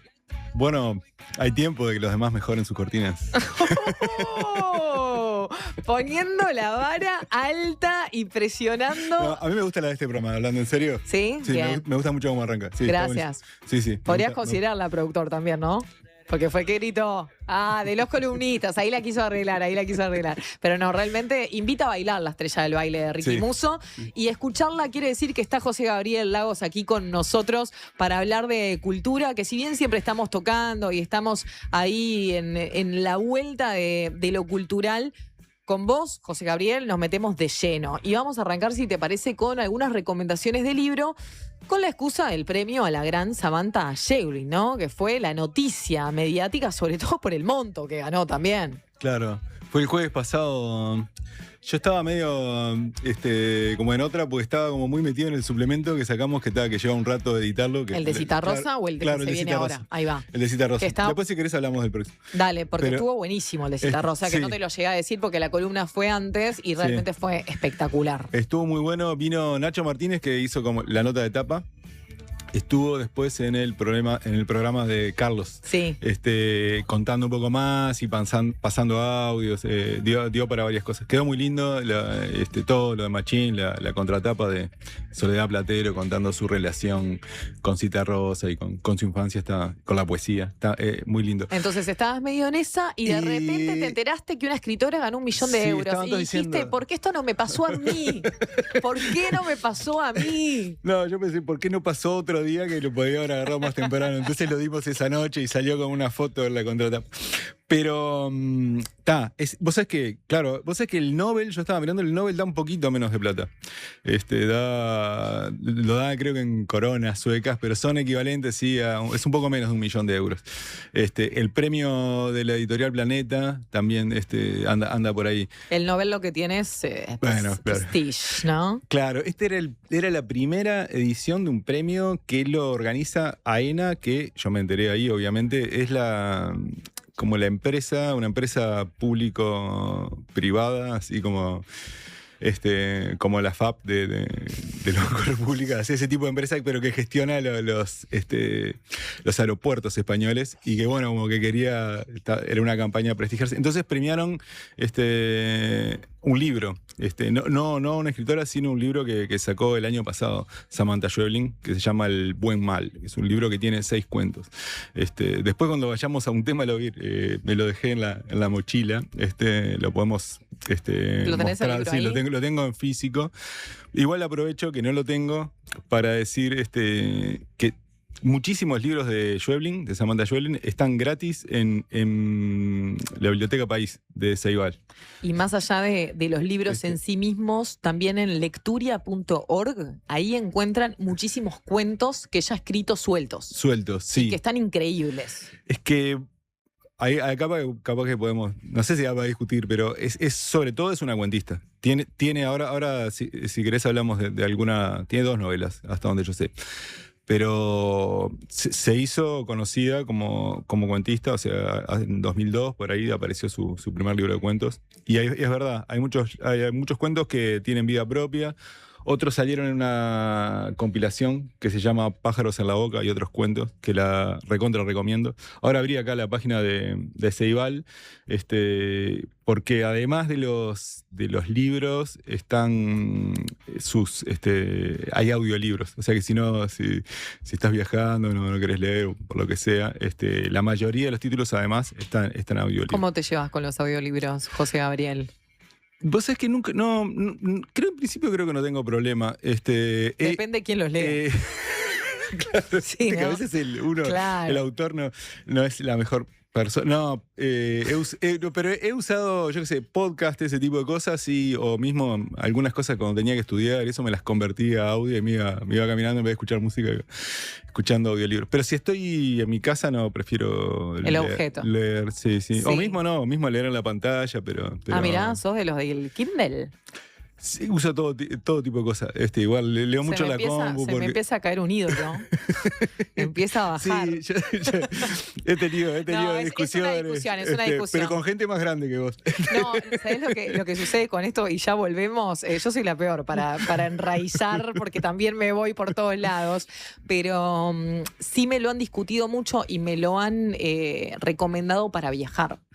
Porque cuando tengo esa posibilidad lujosa de irme a algún lado algunos días, mi mochila pesa un disparate, porque es el momento en que más disfruto. O sea, tener tiempo de recreación y la lectura para mí es una sola cosa. Entonces, irme con 6 libros, de verdad no es muy práctico, que digamos. Igual lo hago y sigo resistida un tanto al Kindle, pero bueno, me vienen diciendo de que este aparato está bueno por ese lado. Sí, yo en un momento tenía que hacer como una especie de limpieza ahí, porque tenía mucho libro y tenía como algunos criterios. Y uno era, bueno, si lo puedo conseguir en digital, entonces.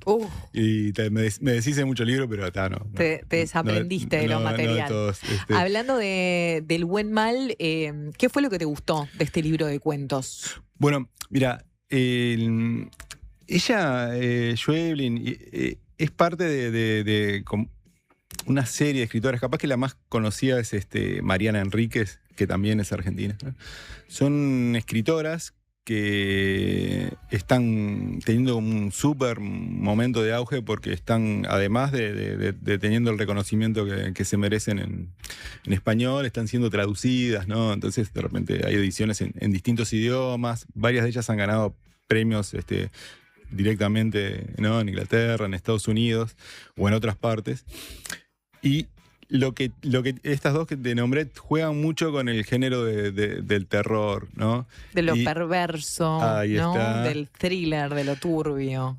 Algunos hablan del el gótico cotidiano. ¿Viste? El gótico son estas novelas o películas, ¿no? Que están de repente ambientadas en castillos, ¿no?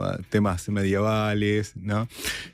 Siempre hay alguna persona enferma de una manera misteriosa, ese tipo de atmósferas. Bueno, algunos dicen que lo que hacen es traer todo eso, pero a situaciones como las que vivimos nosotros, ¿no? Claro, más a lo cotidiano. Más a lo cotidiano. Y algunos de estos cuentos van por ese lado. Ahora cuando me haga del objeto material, si querés los repasamos. Pero, ¿sabés qué otra manera de entrarle a ella, además de por los audiolibros, por todo lo que hay ahí en Ceibales, pues se puede ver en Netflix una película hecha a partir de una novela breve de ella que se llama Distancia de Rescate. Distancia de Rescate. Sí, es una película de 2021 que es un buen ejemplo de esto de la forma de usar el terror y todo eso, porque también, como siempre, tratando de no arruinar el cosa. Pero se trata de una mujer que va a una casa de campo y que tiene como una relación con su pasado familiar, una super casa, ¿no? Con piscina, etcétera, pero cerca de un pueblo chico, aislado. Y conoce a una vecina que es Dolores Fonsi, la actriz. Ya me la vendiste, porque con Dolores Fonsi la tengo que ir a ver. O sea que ahora no me acuerdo, la protagonista es una actriz española porque es una coproducción. Pero ella tiene una hija y Dolores Fonsi también tiene un hijo. Pero empieza a aparecer un poco con flashbacks y con cositas que vas viendo. Aparecen problemas con los niños, ¿no? Hay como un tema de contaminación, hay como un tema de niños cambiados, de curanderas, lo sobrenatural, todo eso, ¿no? Se va volviendo, como decías vos, ¿no? Perverso, ominoso. Pero acá está la vueltita interesante, me parece a mí.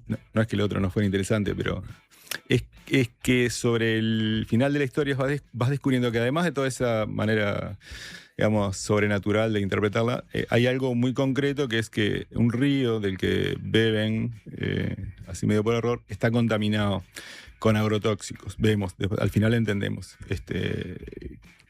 qué era lo que había pasado. La historia se trata un poco de ir entendiendo, porque tanto la novela como la película están contadas, es como un diálogo entre la protagonista, que entendemos que está contaminada también, y un niño que también fue contaminado, y están entre los dos tratando de memorizar en qué instante fue que se enfermaron, ¿tá? Con ese fertilizante, ¿tá? Y ahí vamos viendo, nosotros también entendemos de a poco. Las dos están muy bien, tanto la película como la novela, la manera en que se va dosificando, es como un diálogo entre dos personas que están en un lugar que no sabemos bien cuál es, ¿no? Si están vivas o en qué están. Bien, María Valverde es la actriz española y Dolores Fonsi en esta película que está en Netflix basada en una historia de Samantha Schweblin que se llama Distancia de Rescate. Me diste tremendo planazo para la jornada de hoy de noche porque y no es larga, ¿sabes?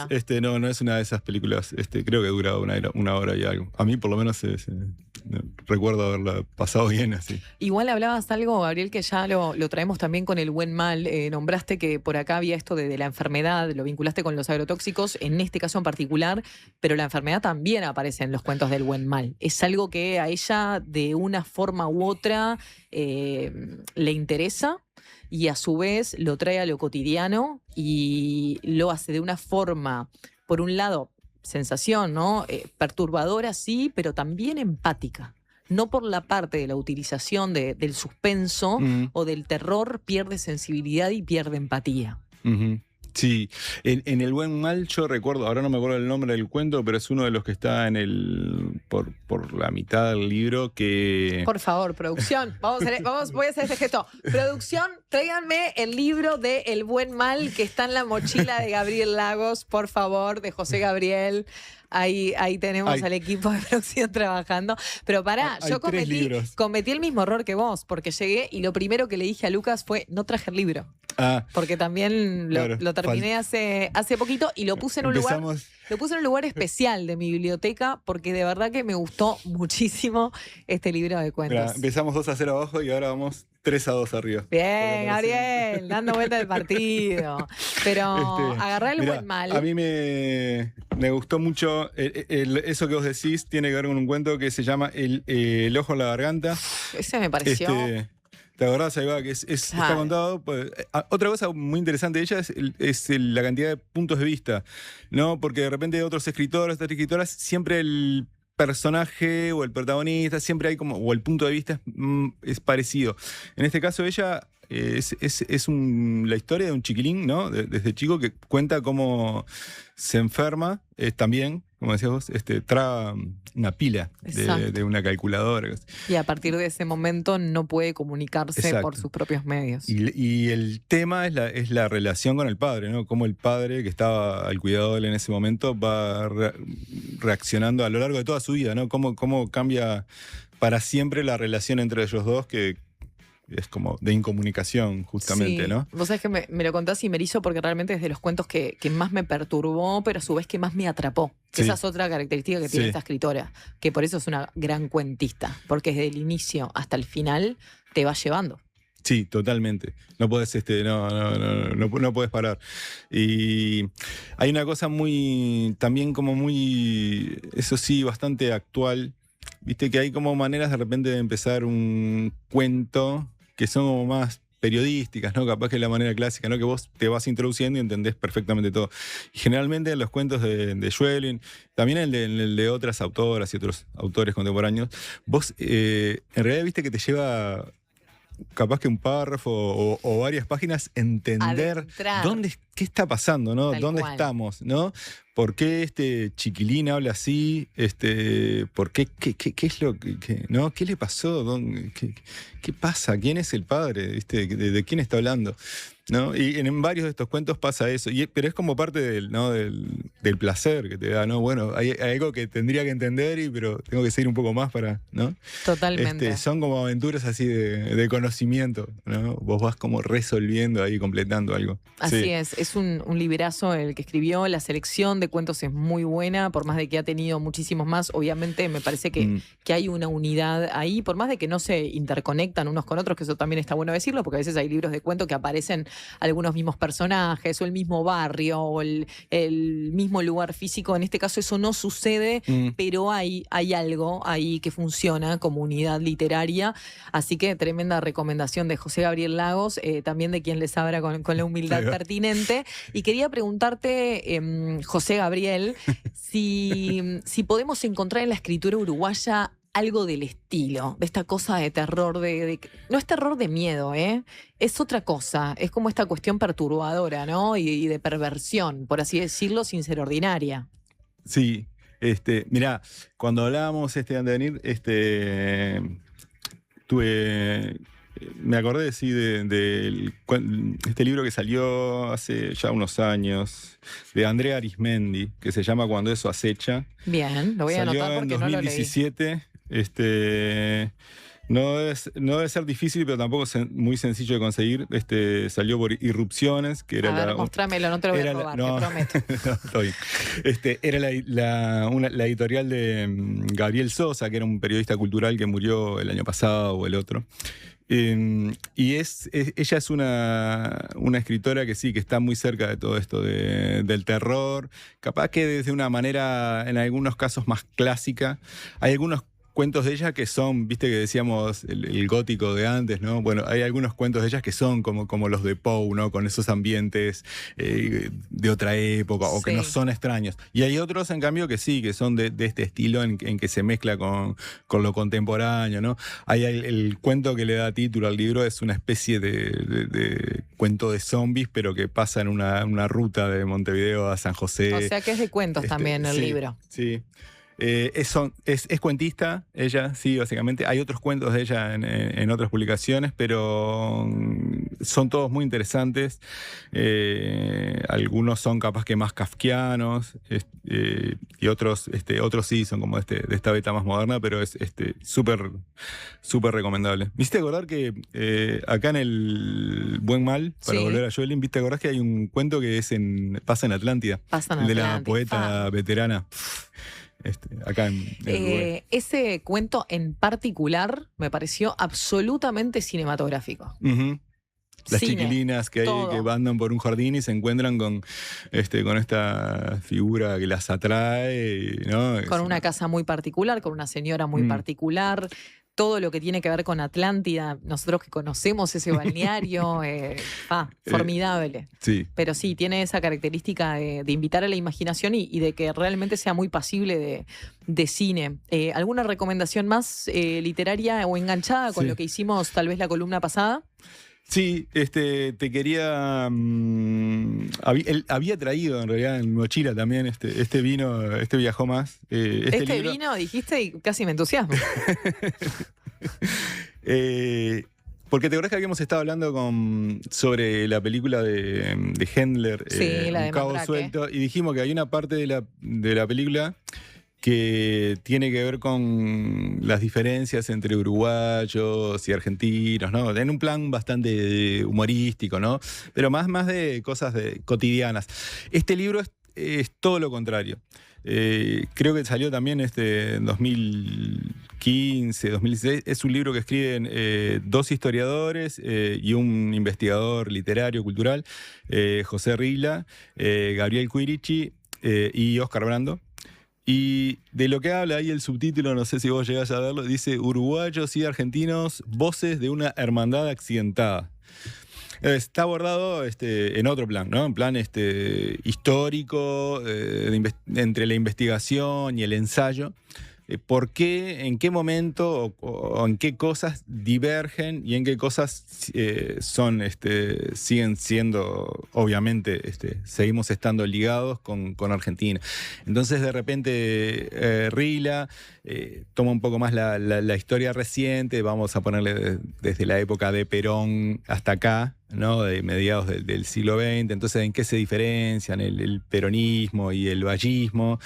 ¿Cómo se procesaron las dictaduras acá y allá? ¿Cómo se salió de las dictaduras? Además de, cómo se vieron las distintas crisis económicas. Quirici toma más el asunto de cómo fue distinta la independencia, ¿no? Gabriel Quirici, que es difusor de historia, ha estado en varios medios y ahora es director de educación. Y que que el año pasado sacó un libro sobre justamente la independencia de Uruguay, ¿no? Y él se ocupa un poco también de esto acá, cómo fueron los procesos independentistas de ambos países. Él es más materialista, ¿no? Entonces tiene mucha data de producción, geografía, geografía política, etcétera. Y explica por qué se separan o por qué son iguales pero distintos. Y Brando hace una cosa muy interesante con algunos intelectuales que están en uno y otro lado, ¿no? Entonces él agarra varios, pero por ejemplo Onetti, que vivió allá mucho tiempo en Buenos Aires, y como algunas creaciones de él tienen, como la ciudad de Santa María, tienen que ver con el extrañar Uruguay mientras está allá. Su relación con Roberto Aut, que fue un escritor que lo marcó mucho Onetti, y también Florencio Sánchez y otros intelectuales que están de uno y otro lado. Entonces cuando estábamos hablando de lo de Hendler, yo lo había traído por si daba, porque es otra manera de encarar ese tema sobre Uruguay y Argentina. Me encanta. Tenemos música para anunciar lo que se viene en el próximo suplemento de cultura de La Diaria, así que la escuchamos. Y ya nos metemos con eso, José Gabriel, si te parece. ¿Qué es lo que se viene en el próximo suplemento de cultura?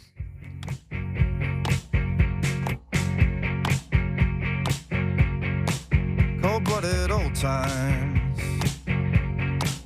Cold-blooded old times. Cold-blooded old times. The type of memories that turn your bones to glass. turn your bones to glass.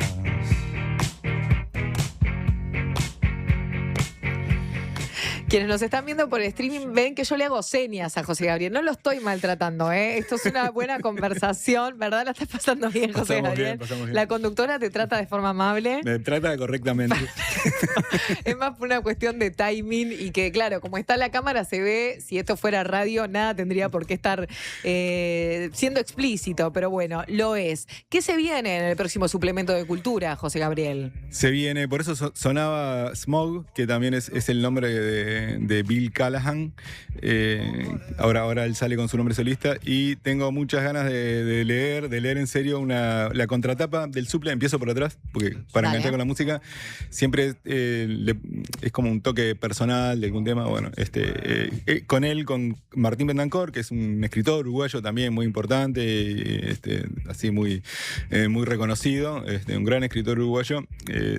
A los dos nos gusta las letras, los discos de este compositor estadounidense, y bueno, él escribió algo que yo lo miré por arriba sobre el último disco de Bill Callahan. Eso es la contratapa, pero posiblemente abramos el suplemento con el balance que está escribiendo todavía Guillermo de Alencar Pinto sobre el último festival de cine, del que hablamos un poco la semana pasada. Bueno, él va a contar de todo lo que llegó a ver, que no son todas las películas obviamente, qué le pareció, qué impresiones recogió, qué descubrió. Después tenemos una nota de Manuela Aldave. Ella estuvo en el taller, estuvo conversando con Margaret White, que es la artista uruguaya que va a estar representando a nuestro país en la Bienal de Venecia. De hecho, ahora está viajando para allá y va a construir, va a terminar de armar su obra allá en Italia. Y después, como varias cosas, tenemos un perfil de un filósofo alemán, Alexander Kluge, que murió hace unos 15 días. Bueno, explicar un poco a qué se dedicaba, cuál es su relación con qué preguntas la teoría se crítica. hacía. Exacto, qué tipo de cosas investigaba. Entonces viene como completito, ¿no? Tenemos arte, música, filosofía, literatura, de todo un poco. Y festival de cine. Y festival de cine. Y en un suple hace ya unos años, para cerrar, para redondear, Janina Vidal le hizo una entrevista a Samantha Schweblin sobre este libro, ¿no? Donde dice algunas cosas muy interesantes. No lo voy a spoilear, pero explica por qué se llama, porque es como una contradicción, ¿no? Es un poco un oxímoron. El buen mal, casi como que no cierra, ¿no? Bueno, ella explica por qué se llama así en esa entrevista. Excelente. José Gabriel Lagos, muchísimas gracias y nos reencontramos el próximo miércoles. Nos vemos. Hacemos la última tanda que tiene este programa y ya cierra la segunda mañana de la diaria.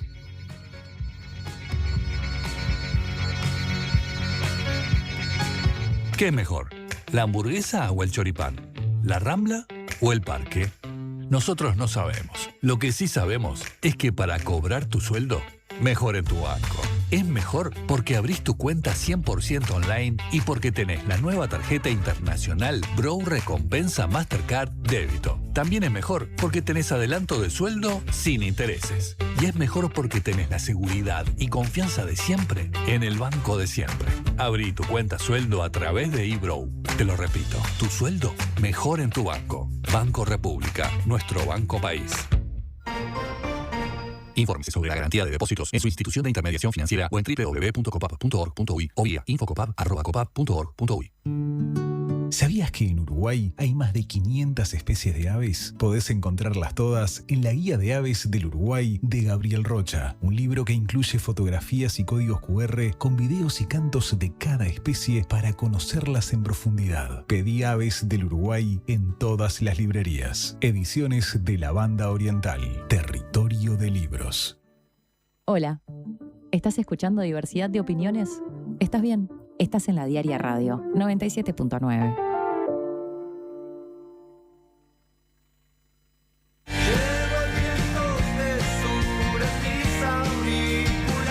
Caro en vivo en la trastienda. Suena la música del bar. Acompañado por su banda e invitados especiales, presentará canciones de su nuevo álbum Milonga de Quirón junto a los clásicos de su repertorio y versiones inéditas. No voy a caer jamás. Viernes 15 de mayo, 21 horas, en la Trastienda Montevideo. Un show imperdible de una de las voces más personales e imprescindibles de la música uruguaya contemporánea. El Entradas disponibles en Passline y en todas las redes de cobranza del país. Invita Bizarro.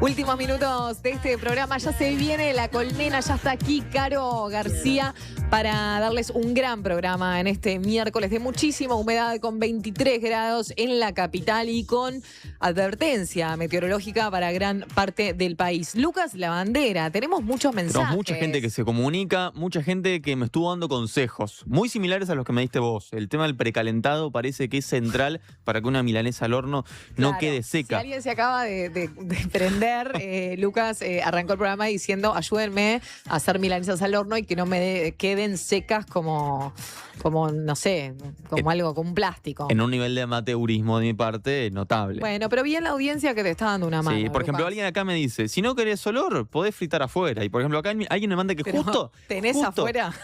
O sea, tengo un parrillero, podría fritar ahí, no tengo garrafita chica, lo que Qué pasa. bien, igual, la Pero mirá verdad. la foto que nos manda un oyente, A que ver. justo estaba fritando milanesas en el parrillero.